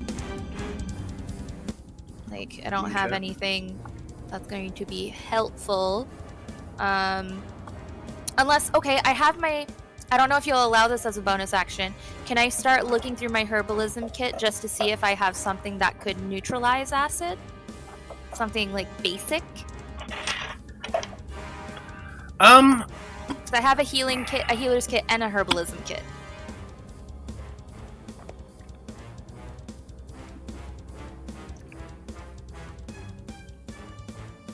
So this is what I'm going to allow. I'm going to allow you to attempt to make a medicine check to see if the things you have would work to neutralize the acid.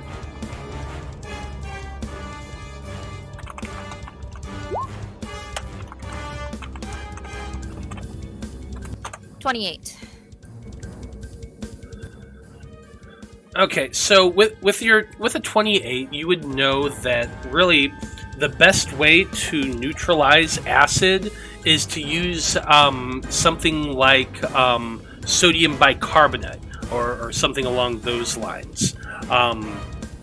It's not a simple thing, but you do have the tools in your medicine kit that could start cleaning him off. It's a lot. Like it's coating his whole body. It's not just like doing a simple thing. Like he physically fell. His whole body was submerged in this stomach acid. So it was basic. It's going to take basically a full round to completely coat him with enough stuff to get rid of all the acid. Okay. So it's nothing that you can do right this second, Yeah. but going through your tools and you're looking at and you're reviewing what you know about nature, what you know about medicine and herbalism, you do have the tools to do this, but it's going to take some effort to do so. Okay. That's it for Eloise's turn. Now we come to the Drow. These Drow that have been holding a lot of concentration and kind of been hiding this entire time. Now that they know what's going on, they get to start moving. 5, 10, 15, 20, 25, 30. 30 right there. 5, 10, 15, 20. Say 25 to right there. It's going to be that guy's turn. This guy's up here. 5, 10, 15, 20, 25, 30. 5, 10, 15, 20, 25, and 30. Say right there. So they're moving along, just guiding this priestess back to where she needs to be, away from everybody else. We are now at the top of the turn order. And Blood from a Stone, you're up first. Well, can't say anything else over here anymore. I think he's just going to kind of come over here and tuck into that little spot next to the acid. And then he's just going to prop up, waiting for something to come into view. We'll take Hunter's Mark to concentration, so I don't want to burn that yet.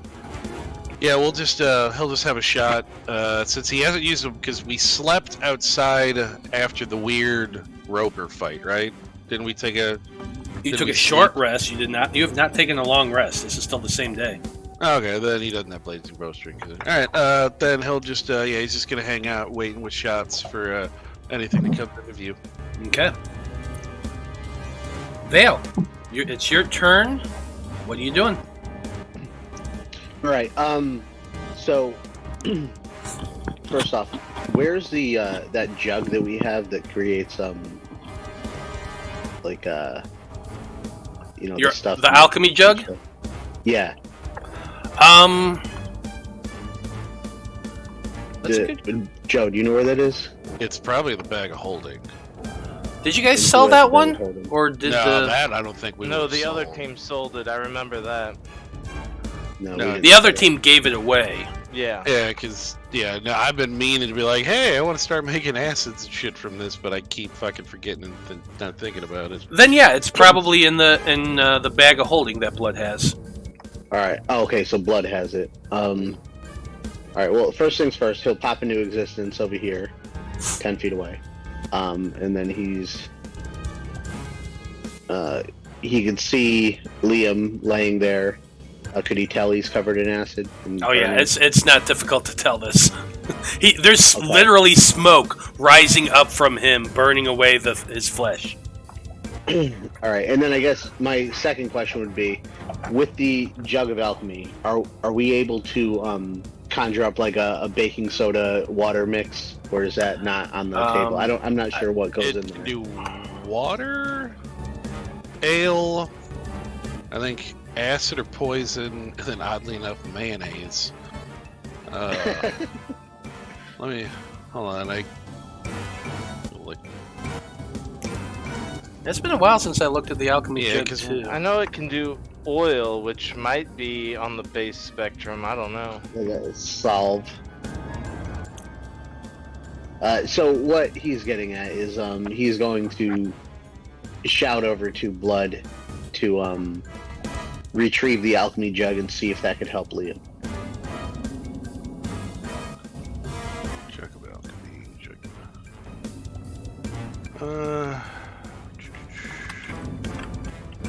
Liquids of various kinds. Where's the liquids? Acid, basic poison, beer, honey, mayo, oil, vinegar, fresh water, salt water, wine. Vinegar. That's what you'd go for. Yeah. No, that's still acid. Is it? Yeah, it is. Yeah. Well, I'm glad I'm not in charge. It would neutralize a base, but maybe honey might work. That's like a natural antimicrobial and all that good stuff. Maybe that might work. But for now, he's going to just walk over. I'm gonna be sticky and burning. Towards Apollyon. So that's 5, 10, 15, 20, 20. Let's walk right here. And how high are you up, Apollyon? Probably like 6 feet off the ground. Okay. And you look pretty banged up. Yeah. All right. Veil's all about the recommendations right now. He's gonna say, you need to lick your wounds, and we need to push forward. I'm trying. How many kills have you got today? Why would I count any kills when I'm leaving that game up to you lot? The answer's Well, I'm winning this game. Wounds or not. Indeed you are. Indeed you are. You can tell that Apollyon is really hurt, but he's just pretending not to be. Just trying to force tough guy through it. Yep. When is he Okay. not tough guying through it though? That's Apollyon's charm. All right, and I mean, there's really nothing else I could do right now. I don't have any healing or anything. I don't think. Let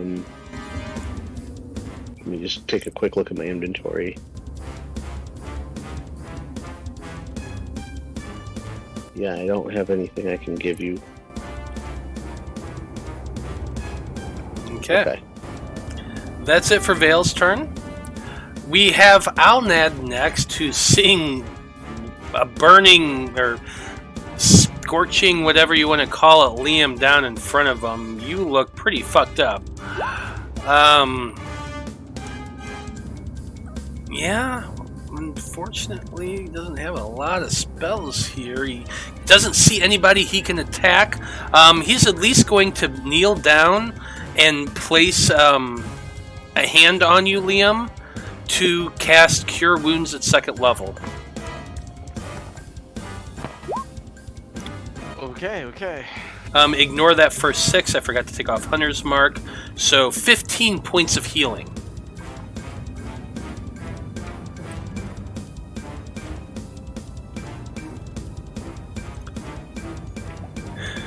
And then he's just going to stand up and be ready in case anything comes flying out at them. Jareth's turn next. Are you having Jareth do anything? He's just gonna stay on Eloise's shoulder. Fair enough.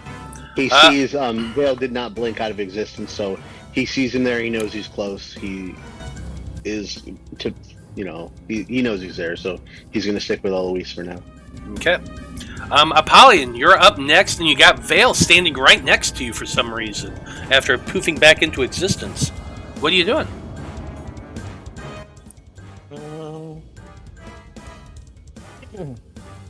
I'm gonna pick up Veil. Okay, you're gonna try- pick him up. Yeah, I'm gonna pick him up like we were before, and I'm gonna fly him up here.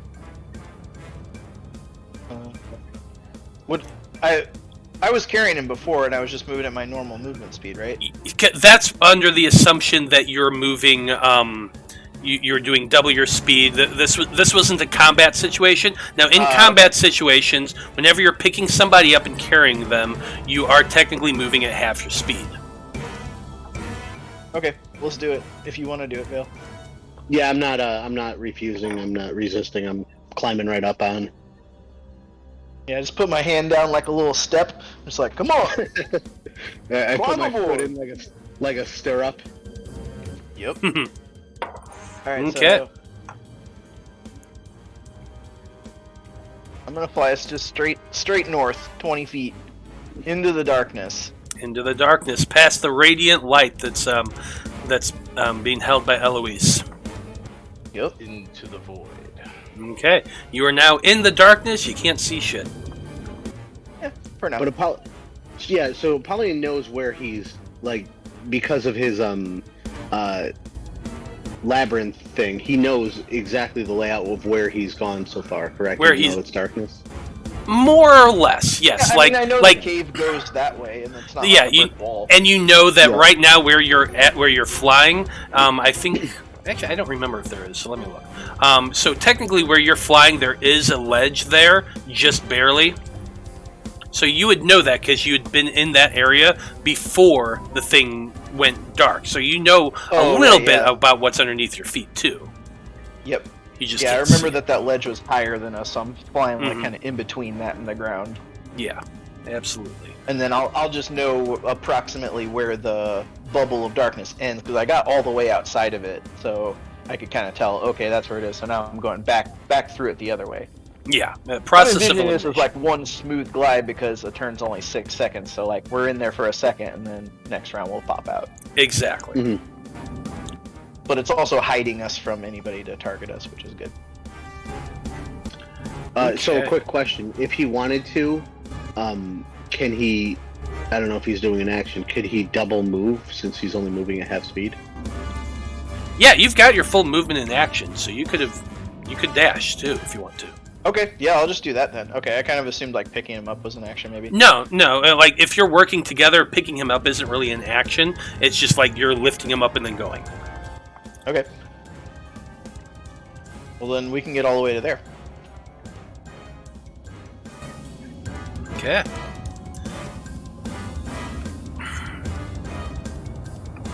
That's it for your turn. Yep, I'm gonna like swooping in a circle. I'm probably gonna go like east next.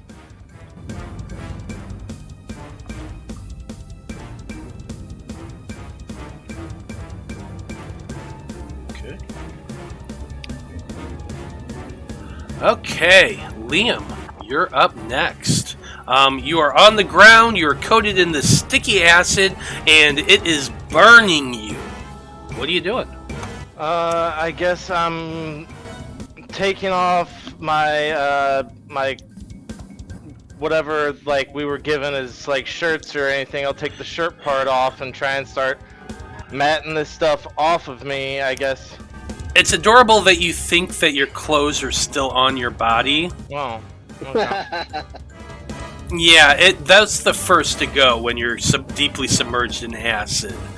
Your magical equipment is still good. You're kind of like it kind of all fell out because like as you crawled out, that's when things started dissolving the rest of the way. So like your shit's around you and stuff. But if it's not magical, it's probably starting to get eaten a little bit. But Yeah. most of that was on you. Yeah. I really don't plan on moving forward at this point because I feel like I'm in a bad scenario if I do move forward right now. So I'll probably just take another potion. Can't believe I'm taking 2 in 2 turns, but yeah, I'll do that as bonus action. Try and defend myself, I guess. I don't know. Can I do anything? I mean, you still have an action, movement, and a bonus action. You're just coated in bile, and you're laying prone on the ground right now. Am I still burning? Yes, you're definitely. It's Okay, still so- eating away at you. Yeah, I guess with my action, I'm trying to brush it off with my skin that's falling off. Whatever you want to call it. I'm trying to brush it off. I'm using my action to try and brush it off. Okay, so you're using your action to try to clean yourself off as best as you can. Yeah. Go ahead and give me a medicine check. Okay. Medicine.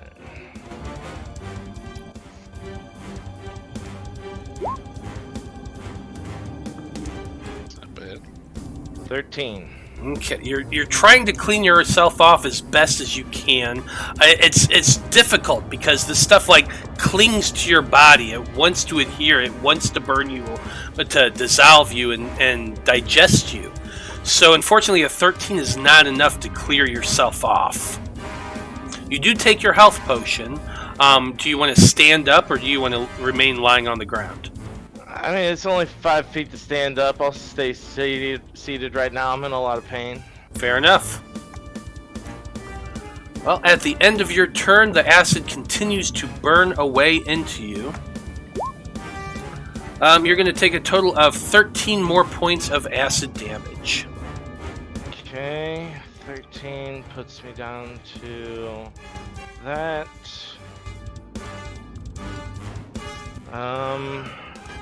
And yeah, I still have to make my wisdom save at the end of my turn.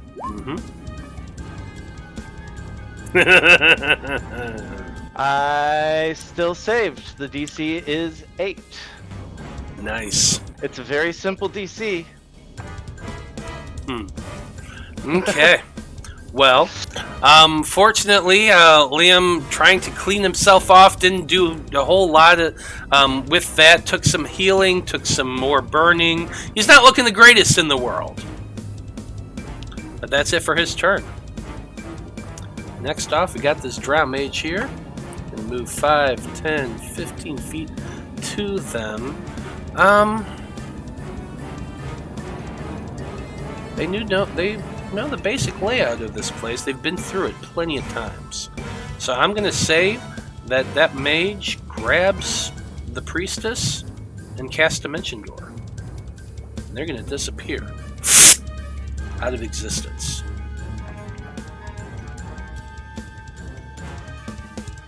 They're running like a motherfucker.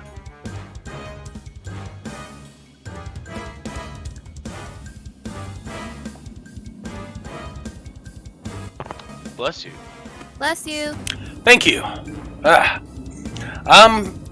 Anesthetics in chat. She is giving Eloise her inspiration for the day. Anesthetic is one of our Patreon supporters, so she gets to give some inspiration whenever she's in chat. So Eloise, you got that. Thanks, Nat. Shit's going on with the Drow Priestess, but they don't need to know that, so we'll talk about it later.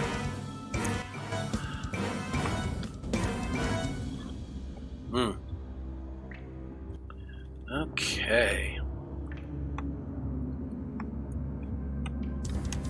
I know what that token is. What is he doing here?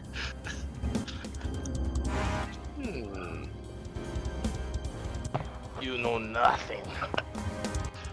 Oh shit, it's the Drow Priestess.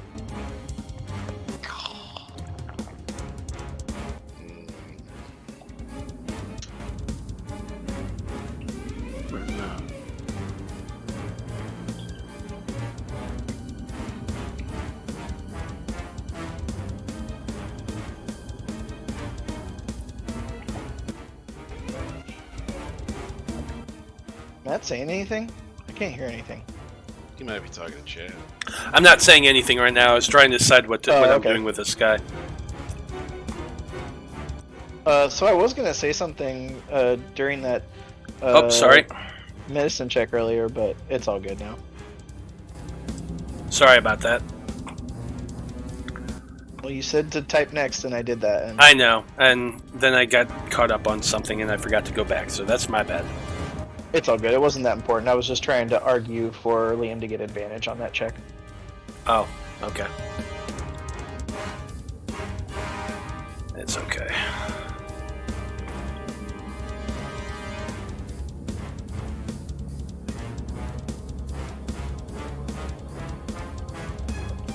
Don't you remember in 3.5, Matt? Wasn't there like a herbalism check or something that had to do with like using potions or like using herbs for medicine? To be honest, I don't remember. That was like a really long time ago. You might be right.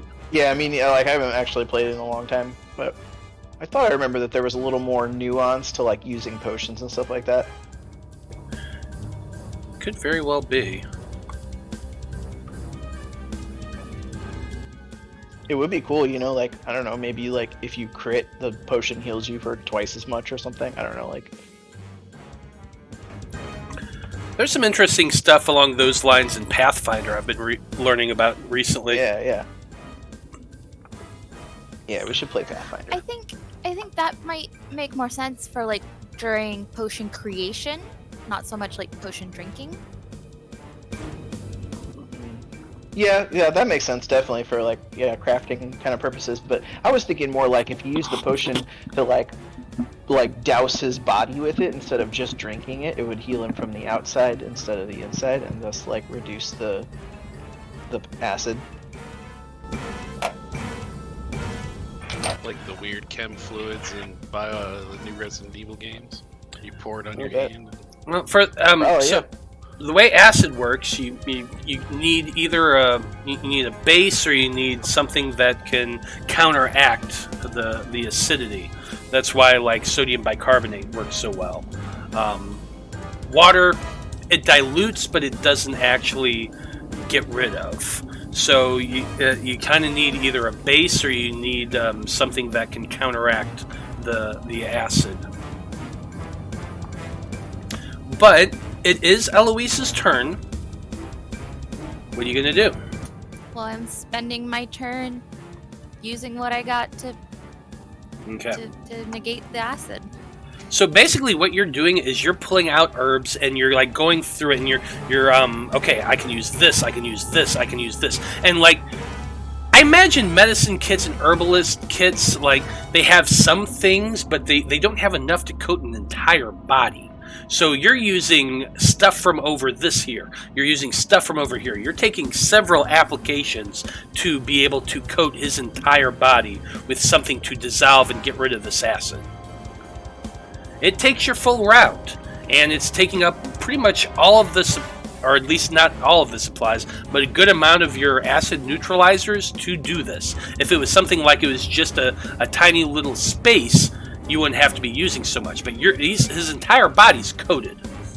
So it takes a lot. And at the end of your turn, you've basically packed and covered his whole body in all of these gook and kind of slimy stuff and things that most people normally wouldn't use, but you know that if you mash them up in this way or you do this in this way, you can it'll start neutralizing that acid. So takes a while to do so, but at the end of it, on your next round, you're going to be covered in goop and disgusting stuff, Liam, but you're not going to be taking any more damage.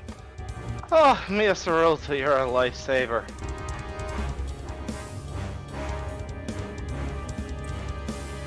And that's it for her turn. So now we go to some more Drow.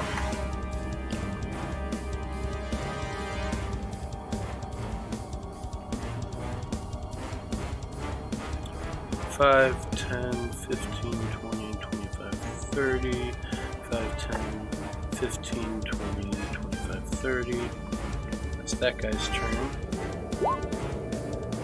5, 10, 15, 20, 25, 30.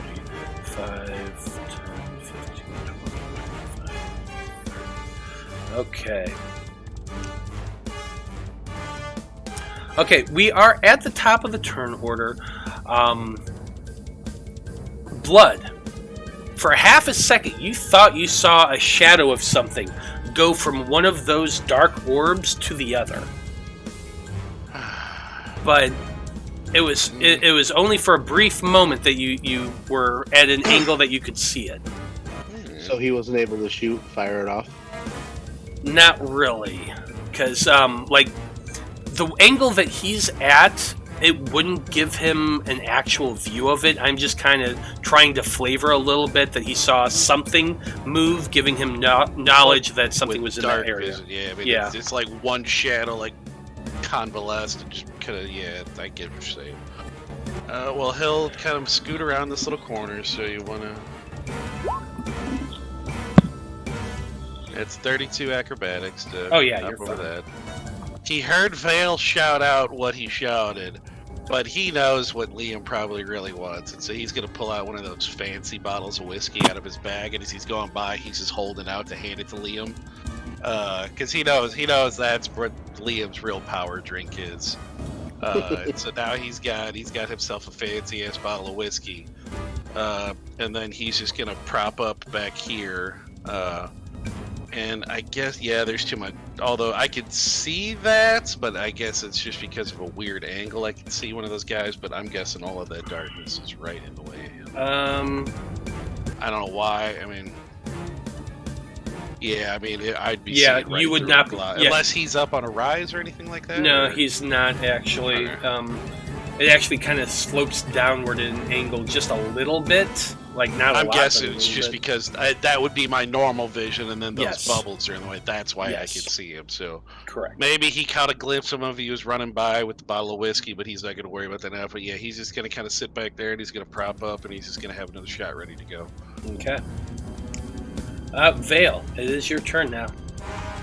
All right. So can I, Apollyon, do you have healing potions on your person? I might have used them all.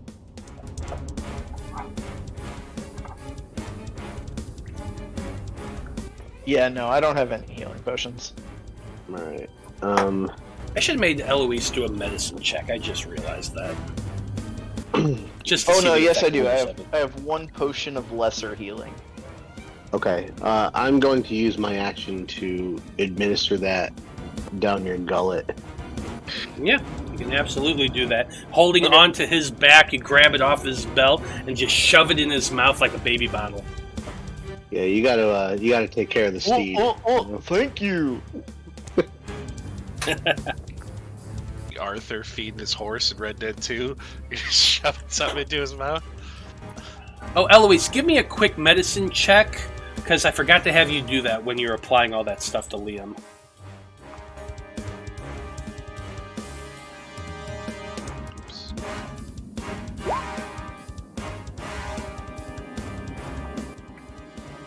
Oh yeah, absolutely. You're full effectiveness, no issues whatsoever. You are completely clean, Liam. Now, Vale, that was your action. Do you have a bonus action you want to use? No, there's nothing I could do with my bonus action. Okay, fair. And I'm debating even. I I have to roll for blink, correct? Yes, you have to, unless you drop this. Yeah, unless you drop. No, because that's not concentration. It's just always active. So yeah, you have to roll. Hold on. Let me see.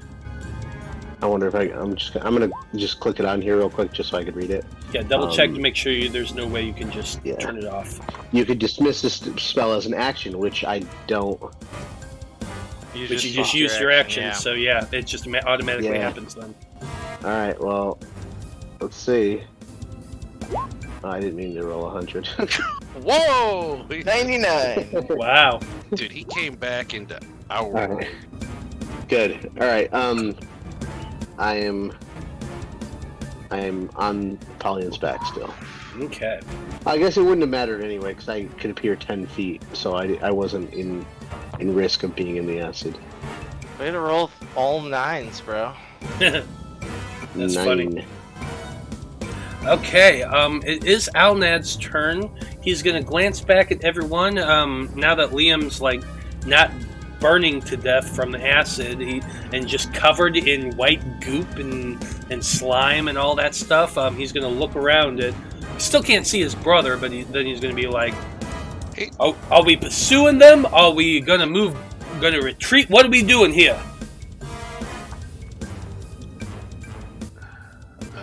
Is he asking blood? He's asking Well, just everybody. He would have seen that bottle of whiskey come out of nowhere. So I mean, at that point, blood probably would have. Blood's prepped up, ready to fight. So if we're gonna pursue, we gotta pursue. But he would say that he goes, I'm ready to kill everything that's in this room. So either we stay here and do it, or we follow and do it. But clearly, they are still here because all that darkness is around. And did we all hear her shout, "We need to regroup"? Or would that have only been?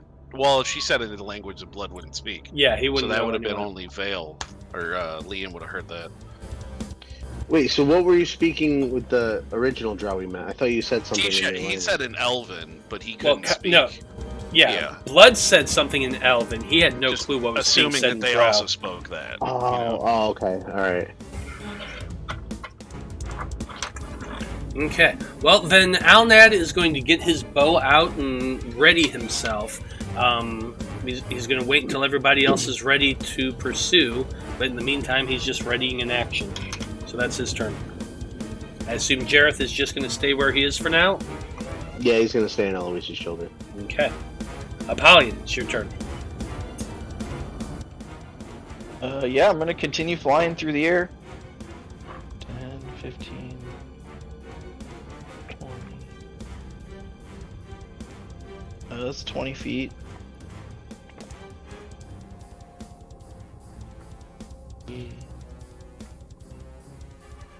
Alright, that's 35 feet of movement. I can see this guy. Oh yeah, you'd definitely be able to see him from there. You're also kind of hovering next to that big O crane that's right there. It's just a Yep. big O wooden crane.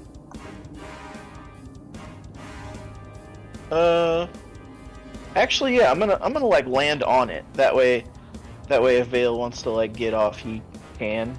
Yeah, I'm gonna like land on this thing, and like hold on to the side of it, like one of my arms, like an arm and a foot. Okay. You know? Sure. And then I'm gonna shoot my Eldritch Blast out of my mouth at this jabroni. Take a shot at the jabroni.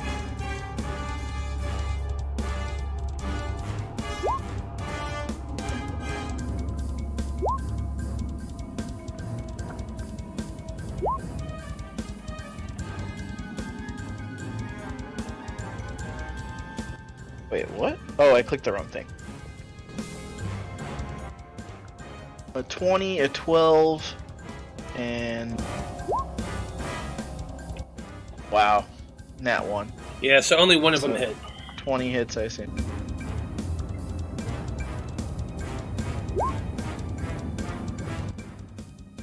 Ignore the rage lightning. That's 10 force damage. Max damage. Still, max damage with that one hit. Not enough to take this guy out, but he gets hit by it, and he glances back and just bares his teeth in pain. I need him to make a con saving throw.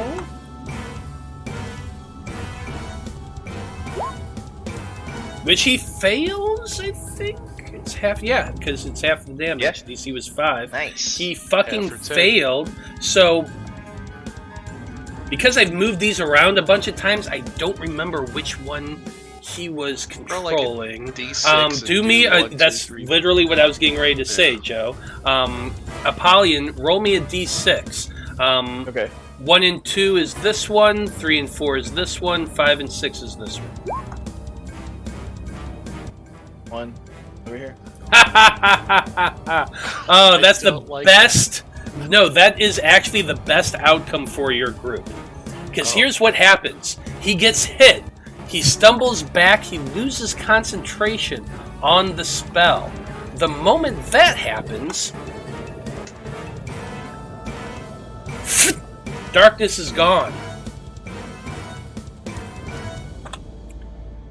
And right there, flying about 10 or 15 feet off the ground, you see a shadowy, incorporeal, half incorporeal, half corporeal creature with big bat wings, long horns. It is a shadow demon that was flying towards your group.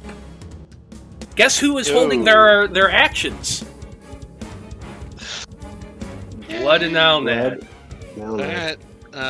Take yeah, 2 he'll shots. just, Like I said, best possible outcome for your group. God, Nice. when you started laughing, I got a little fucking scared there for a second. That was a nat 1, which failed, but the 21 for Alnad hits. And 27, because I didn't go sharpshooter. I believe in Blood's turn you found the lady.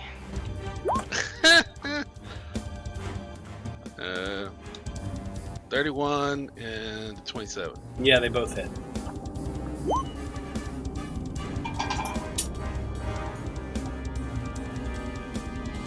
Uh, 26 plus 12 ice, 38 if...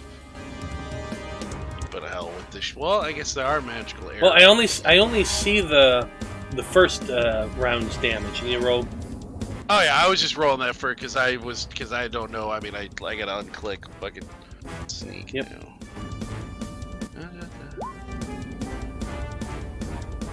Alright. Because I don't know. I mean, they are magical arrows. They are +1 arrows. So that I was just worried about like what doesn't hurt this thing, and Well, let's see here. it's not a very good sneak roll, but.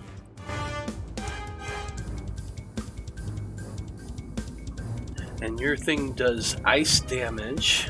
Mm-hmm. Well, so the ice striking the thing does not seem to affect it whatsoever. Seems to be completely immune to the ice damage. Still takes the regular damage. So 25 piercing and 14 sneak and arrow damage.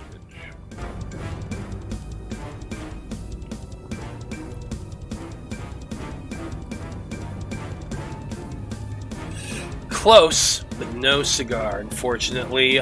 Both arrows do hit. You see a little crackle of that ice that seems to just fade away and not do anything, but he still looks severely hurt.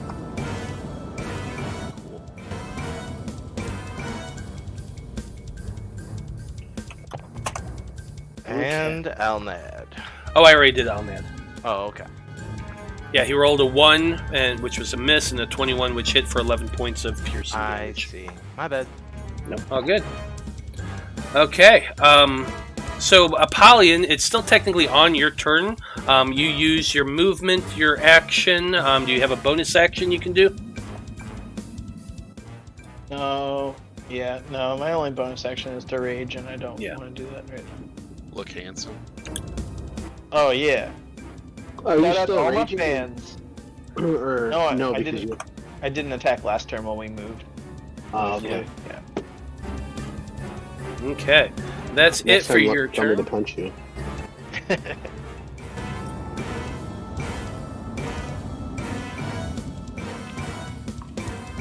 The drow that you hit, it's his turn.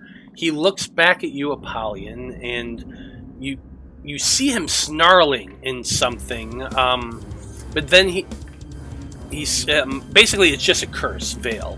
He just curses at Apollyon. But then he says in common, "You will never survive here. We are legion." But then he turns and runs, like the little bitch he is. 5, 10, 15, 20, 25, 30.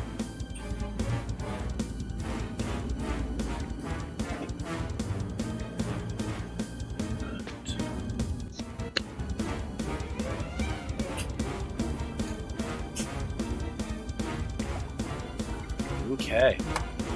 Liam, you're up next. You're finally no longer being eaten to death by this stomach bile. You're coated in powder and paste and goo and everything Eloise could find in her bag. Yes, I'd love it if you could take that marker off of me. That would just be delightful. As a bonus action, I'm going to take my third and last potion. After I do 5 feet of movement. Whoa! 4 4s. Wow. Max Plus healing. 4, I got 20 back. I will not be making a save every single turn right now. That's good for me. Let's get more of those if you need. My rolls have not been the most reliable.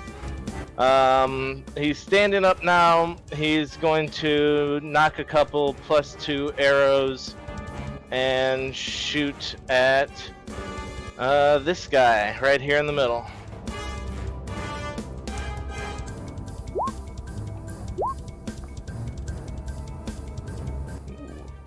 $16 hit.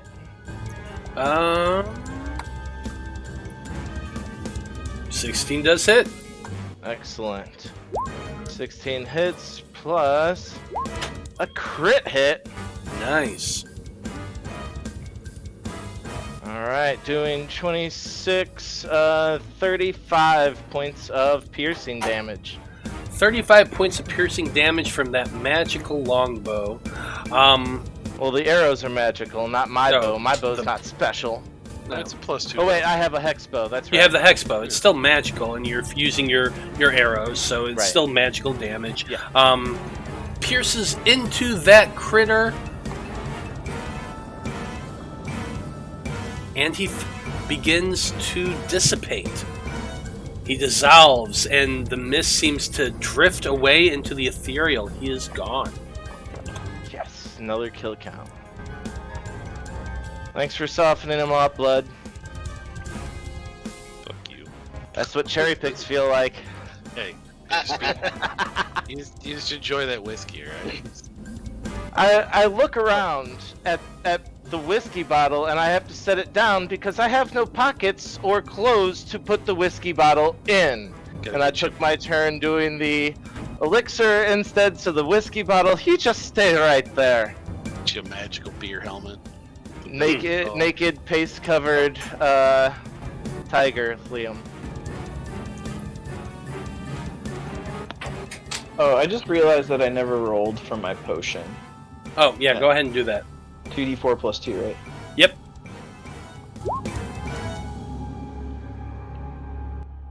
I healed for 8. Okay, 8 points of healing, not bad.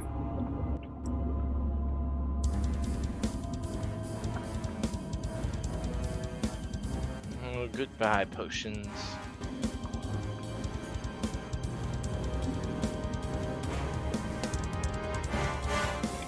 Okay. Well, that's it for Liam's turn, I assume. Yeah, no movement. I'm good right there for... I don't want to jump over that just right yet. Next, we've got this Drow warrior here who you... probably, from your position, you'd kind of be able to see him. Or at least you definitely see him when he does his jump. Because that's what he's trying to do. He's trying to jump across.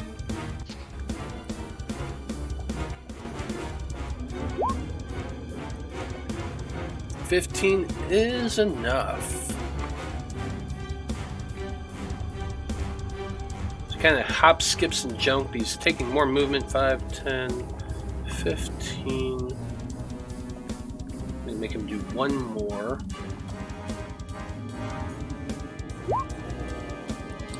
Oh, 12 is not enough. He sticks the landing, lands on the ground. Half of his leg is in the acid. He's gonna take quite a bit of damage here. That's not what I meant to do. Let me do this again. I'll say, no fair, this guy takes 1d8 of damage. He grew up there. He's used to it.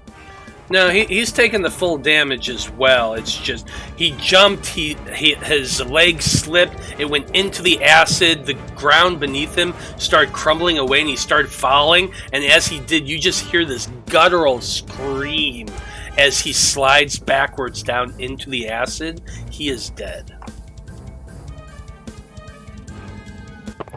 Does that kill go to Apollyon? I'm Nobody curious gets on the that kill, I judging. guess. Nobody gets that kill, I'm afraid. The DM gets that kill. Yep. A few people got damage on him, but the acid finished it off. Pretty much. That's like, just you guys wait, I'm secretly counting how many kills I get on my own characters. He.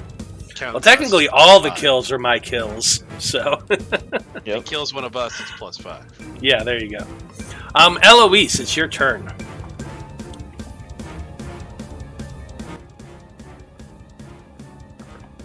Can't hear you, Peach.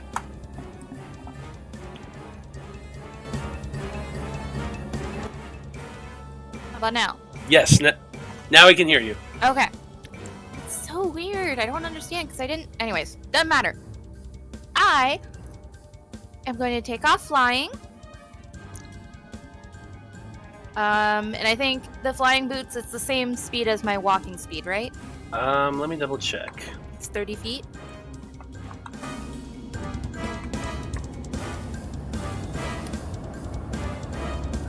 Yes, it's flying speed equal to your walking speed. You have a total of 4 hours you can use it for. Don't forget, you've got your one game inspiration. Yes. So I'm gonna go ahead and move up and over.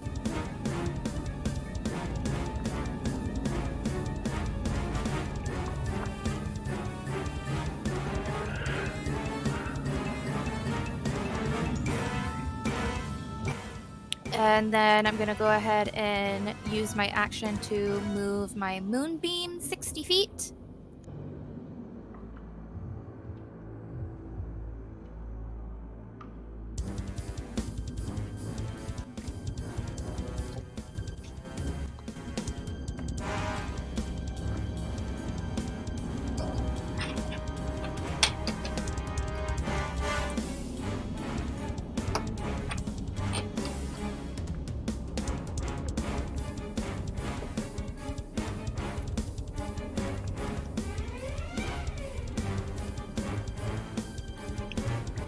I'll move it there because that's at the edge of my vision. I can't see much further than that, so I'll move it there. Okay, yeah, you have to kind of move it around a wall to get to there, but that's fine. Oh, is there a wall? I don't know. There's... Yeah, it was down here. This is a wall right here. Oh, yeah. No, I moved it around. I counted around and then through the darkness bubble. Yeah, that's what I was saying. Like, you had to go around it, but you could have moved it there. That's what I was saying. Yeah. No, I did. Yeah. I didn't go through the wall. Yep. But yeah. So that, and I think that's going to be my turn. Okay, that's Eloise's turn. Next we got those Drow again. 5, 10, 15, 20, 25, 30, 5, 10, 15, 20, 25, and 30. Right there. No. 5, 10, 15, 20, 25, 30, 35, 40, 45, 50, 55, 60. So 2 of them are right there. Okay. So, back at the top of the turn order, we're at Blood from a Stone. It is 10:07. Are you all planning on continuing to pursue and want to stay in turn order? Because right now, like, none of you, there aren't any targets in sight. Apollyon, can you see any targets right now from where you're positioned? Nope. I cannot. That's what I thought.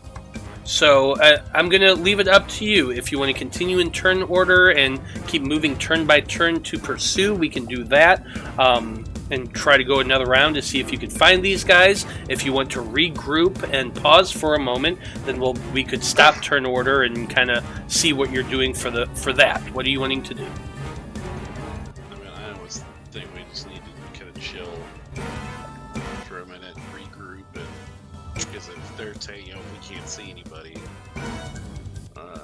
just gather our thoughts, check these dead guys, and then slowly proceed. I mean, the more of a chance we give them to get away, the more of a chance they can set up a bigger trap. So it's always a risk. Yeah, I would suggest going after them right away because they are, I mean, at least some of them are damaged, and if we give them time, they're going to lick their wounds. I'd say we get out of, I mean, we pursue them, but I don't think we should do it in turn order. I mean, I think that would just take longer than needed. Like, if we just... Well, turn order matters only if you're chasing after them right this second, because then it's actually, speed is going to be a factor. If you're wanting to hold back and regroup, then speed isn't so much a factor, and I'd take us out of turn order. But if you're wanting to pursue, I'm just going to leave the turn order as it is, and we will pick it up. Then okay, then we are going to go ahead and pick things up next game with the Faab 5 still in pursuit of the Drow enemies as they seem to be fleeing further down through the stomach. Sounds good. Wish I could fly. Right? I didn't get a chance to use the inspiration. Can you think of anything in this moment? I don't know. Can I use it to get some more movement? I don't know. That's not quite how inspiration works. I know, but like I rolled an 18 and a 19 on the 2 rolls that I made tonight. Yeah. Like yeah, you really didn't do a whole lot of rolling today, did you?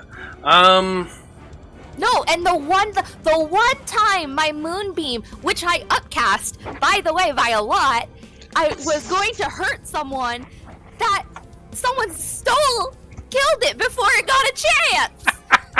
I did dick all. I'm sorry. I didn't know it was gonna go like that. Nope, you were hoping. You knew. Well, Don't even lie. You would get to use Don't it even at all. lie. That's what I meant. Hey, those Driders are big. We assume they probably have more hit points. I mean, Plus, don't I know. didn't know that one took any hit points at all before I shot it. I guess I wasn't paying attention to him. It happened the previous game. That's why you forgot. But that's okay. You know, these things just happen, but that's all part of the fun of the game. I think just before we'd end up going, Blood would be looking through the bag. He's like, "Here, Leo, this is all I got." And he's gonna give him a cap of continual water breathing. It's the only clothing he's got in the bag. You can wear it like a loincloth. Technically, he has two. So if you want to work something up, I mean, we can he figure that out. could, but he wouldn't. So yeah, he's got a jaunty little hat now. You'd look like Mowgli from the Jungle Book. It's a good thing that we don't use some of the harsher, like limb loss rules that I've played in some other games, because you know when you fully submerge in acid, you know what burns off first, the end little dangly bits. You know, toes, fingers, other stuff like that. Yeah. Yes, I fell in acid and should be mocked for it. I am aware. Hey, that's the way the dice rolls too. But hey, Yeah. You've survived, nobody's dead, and you've at least chased off the drow that are in the stomach so far, so that's a good thing. We'll see what happens from there. You never know. But that's where we're going to end things for this evening. So, thank you to everyone who is watching. We very much appreciate you tuning in and hanging out with us. Please come back next week, or in 2 weeks, when the five have to continue pursuing these drow and hopefully stop them before they get away. So it should be a lot of fun. But once again, on behalf of everybody here in the Fab Five, I just want to say thank you again for watching. Have a great evening, and we'll see you next time. Good night.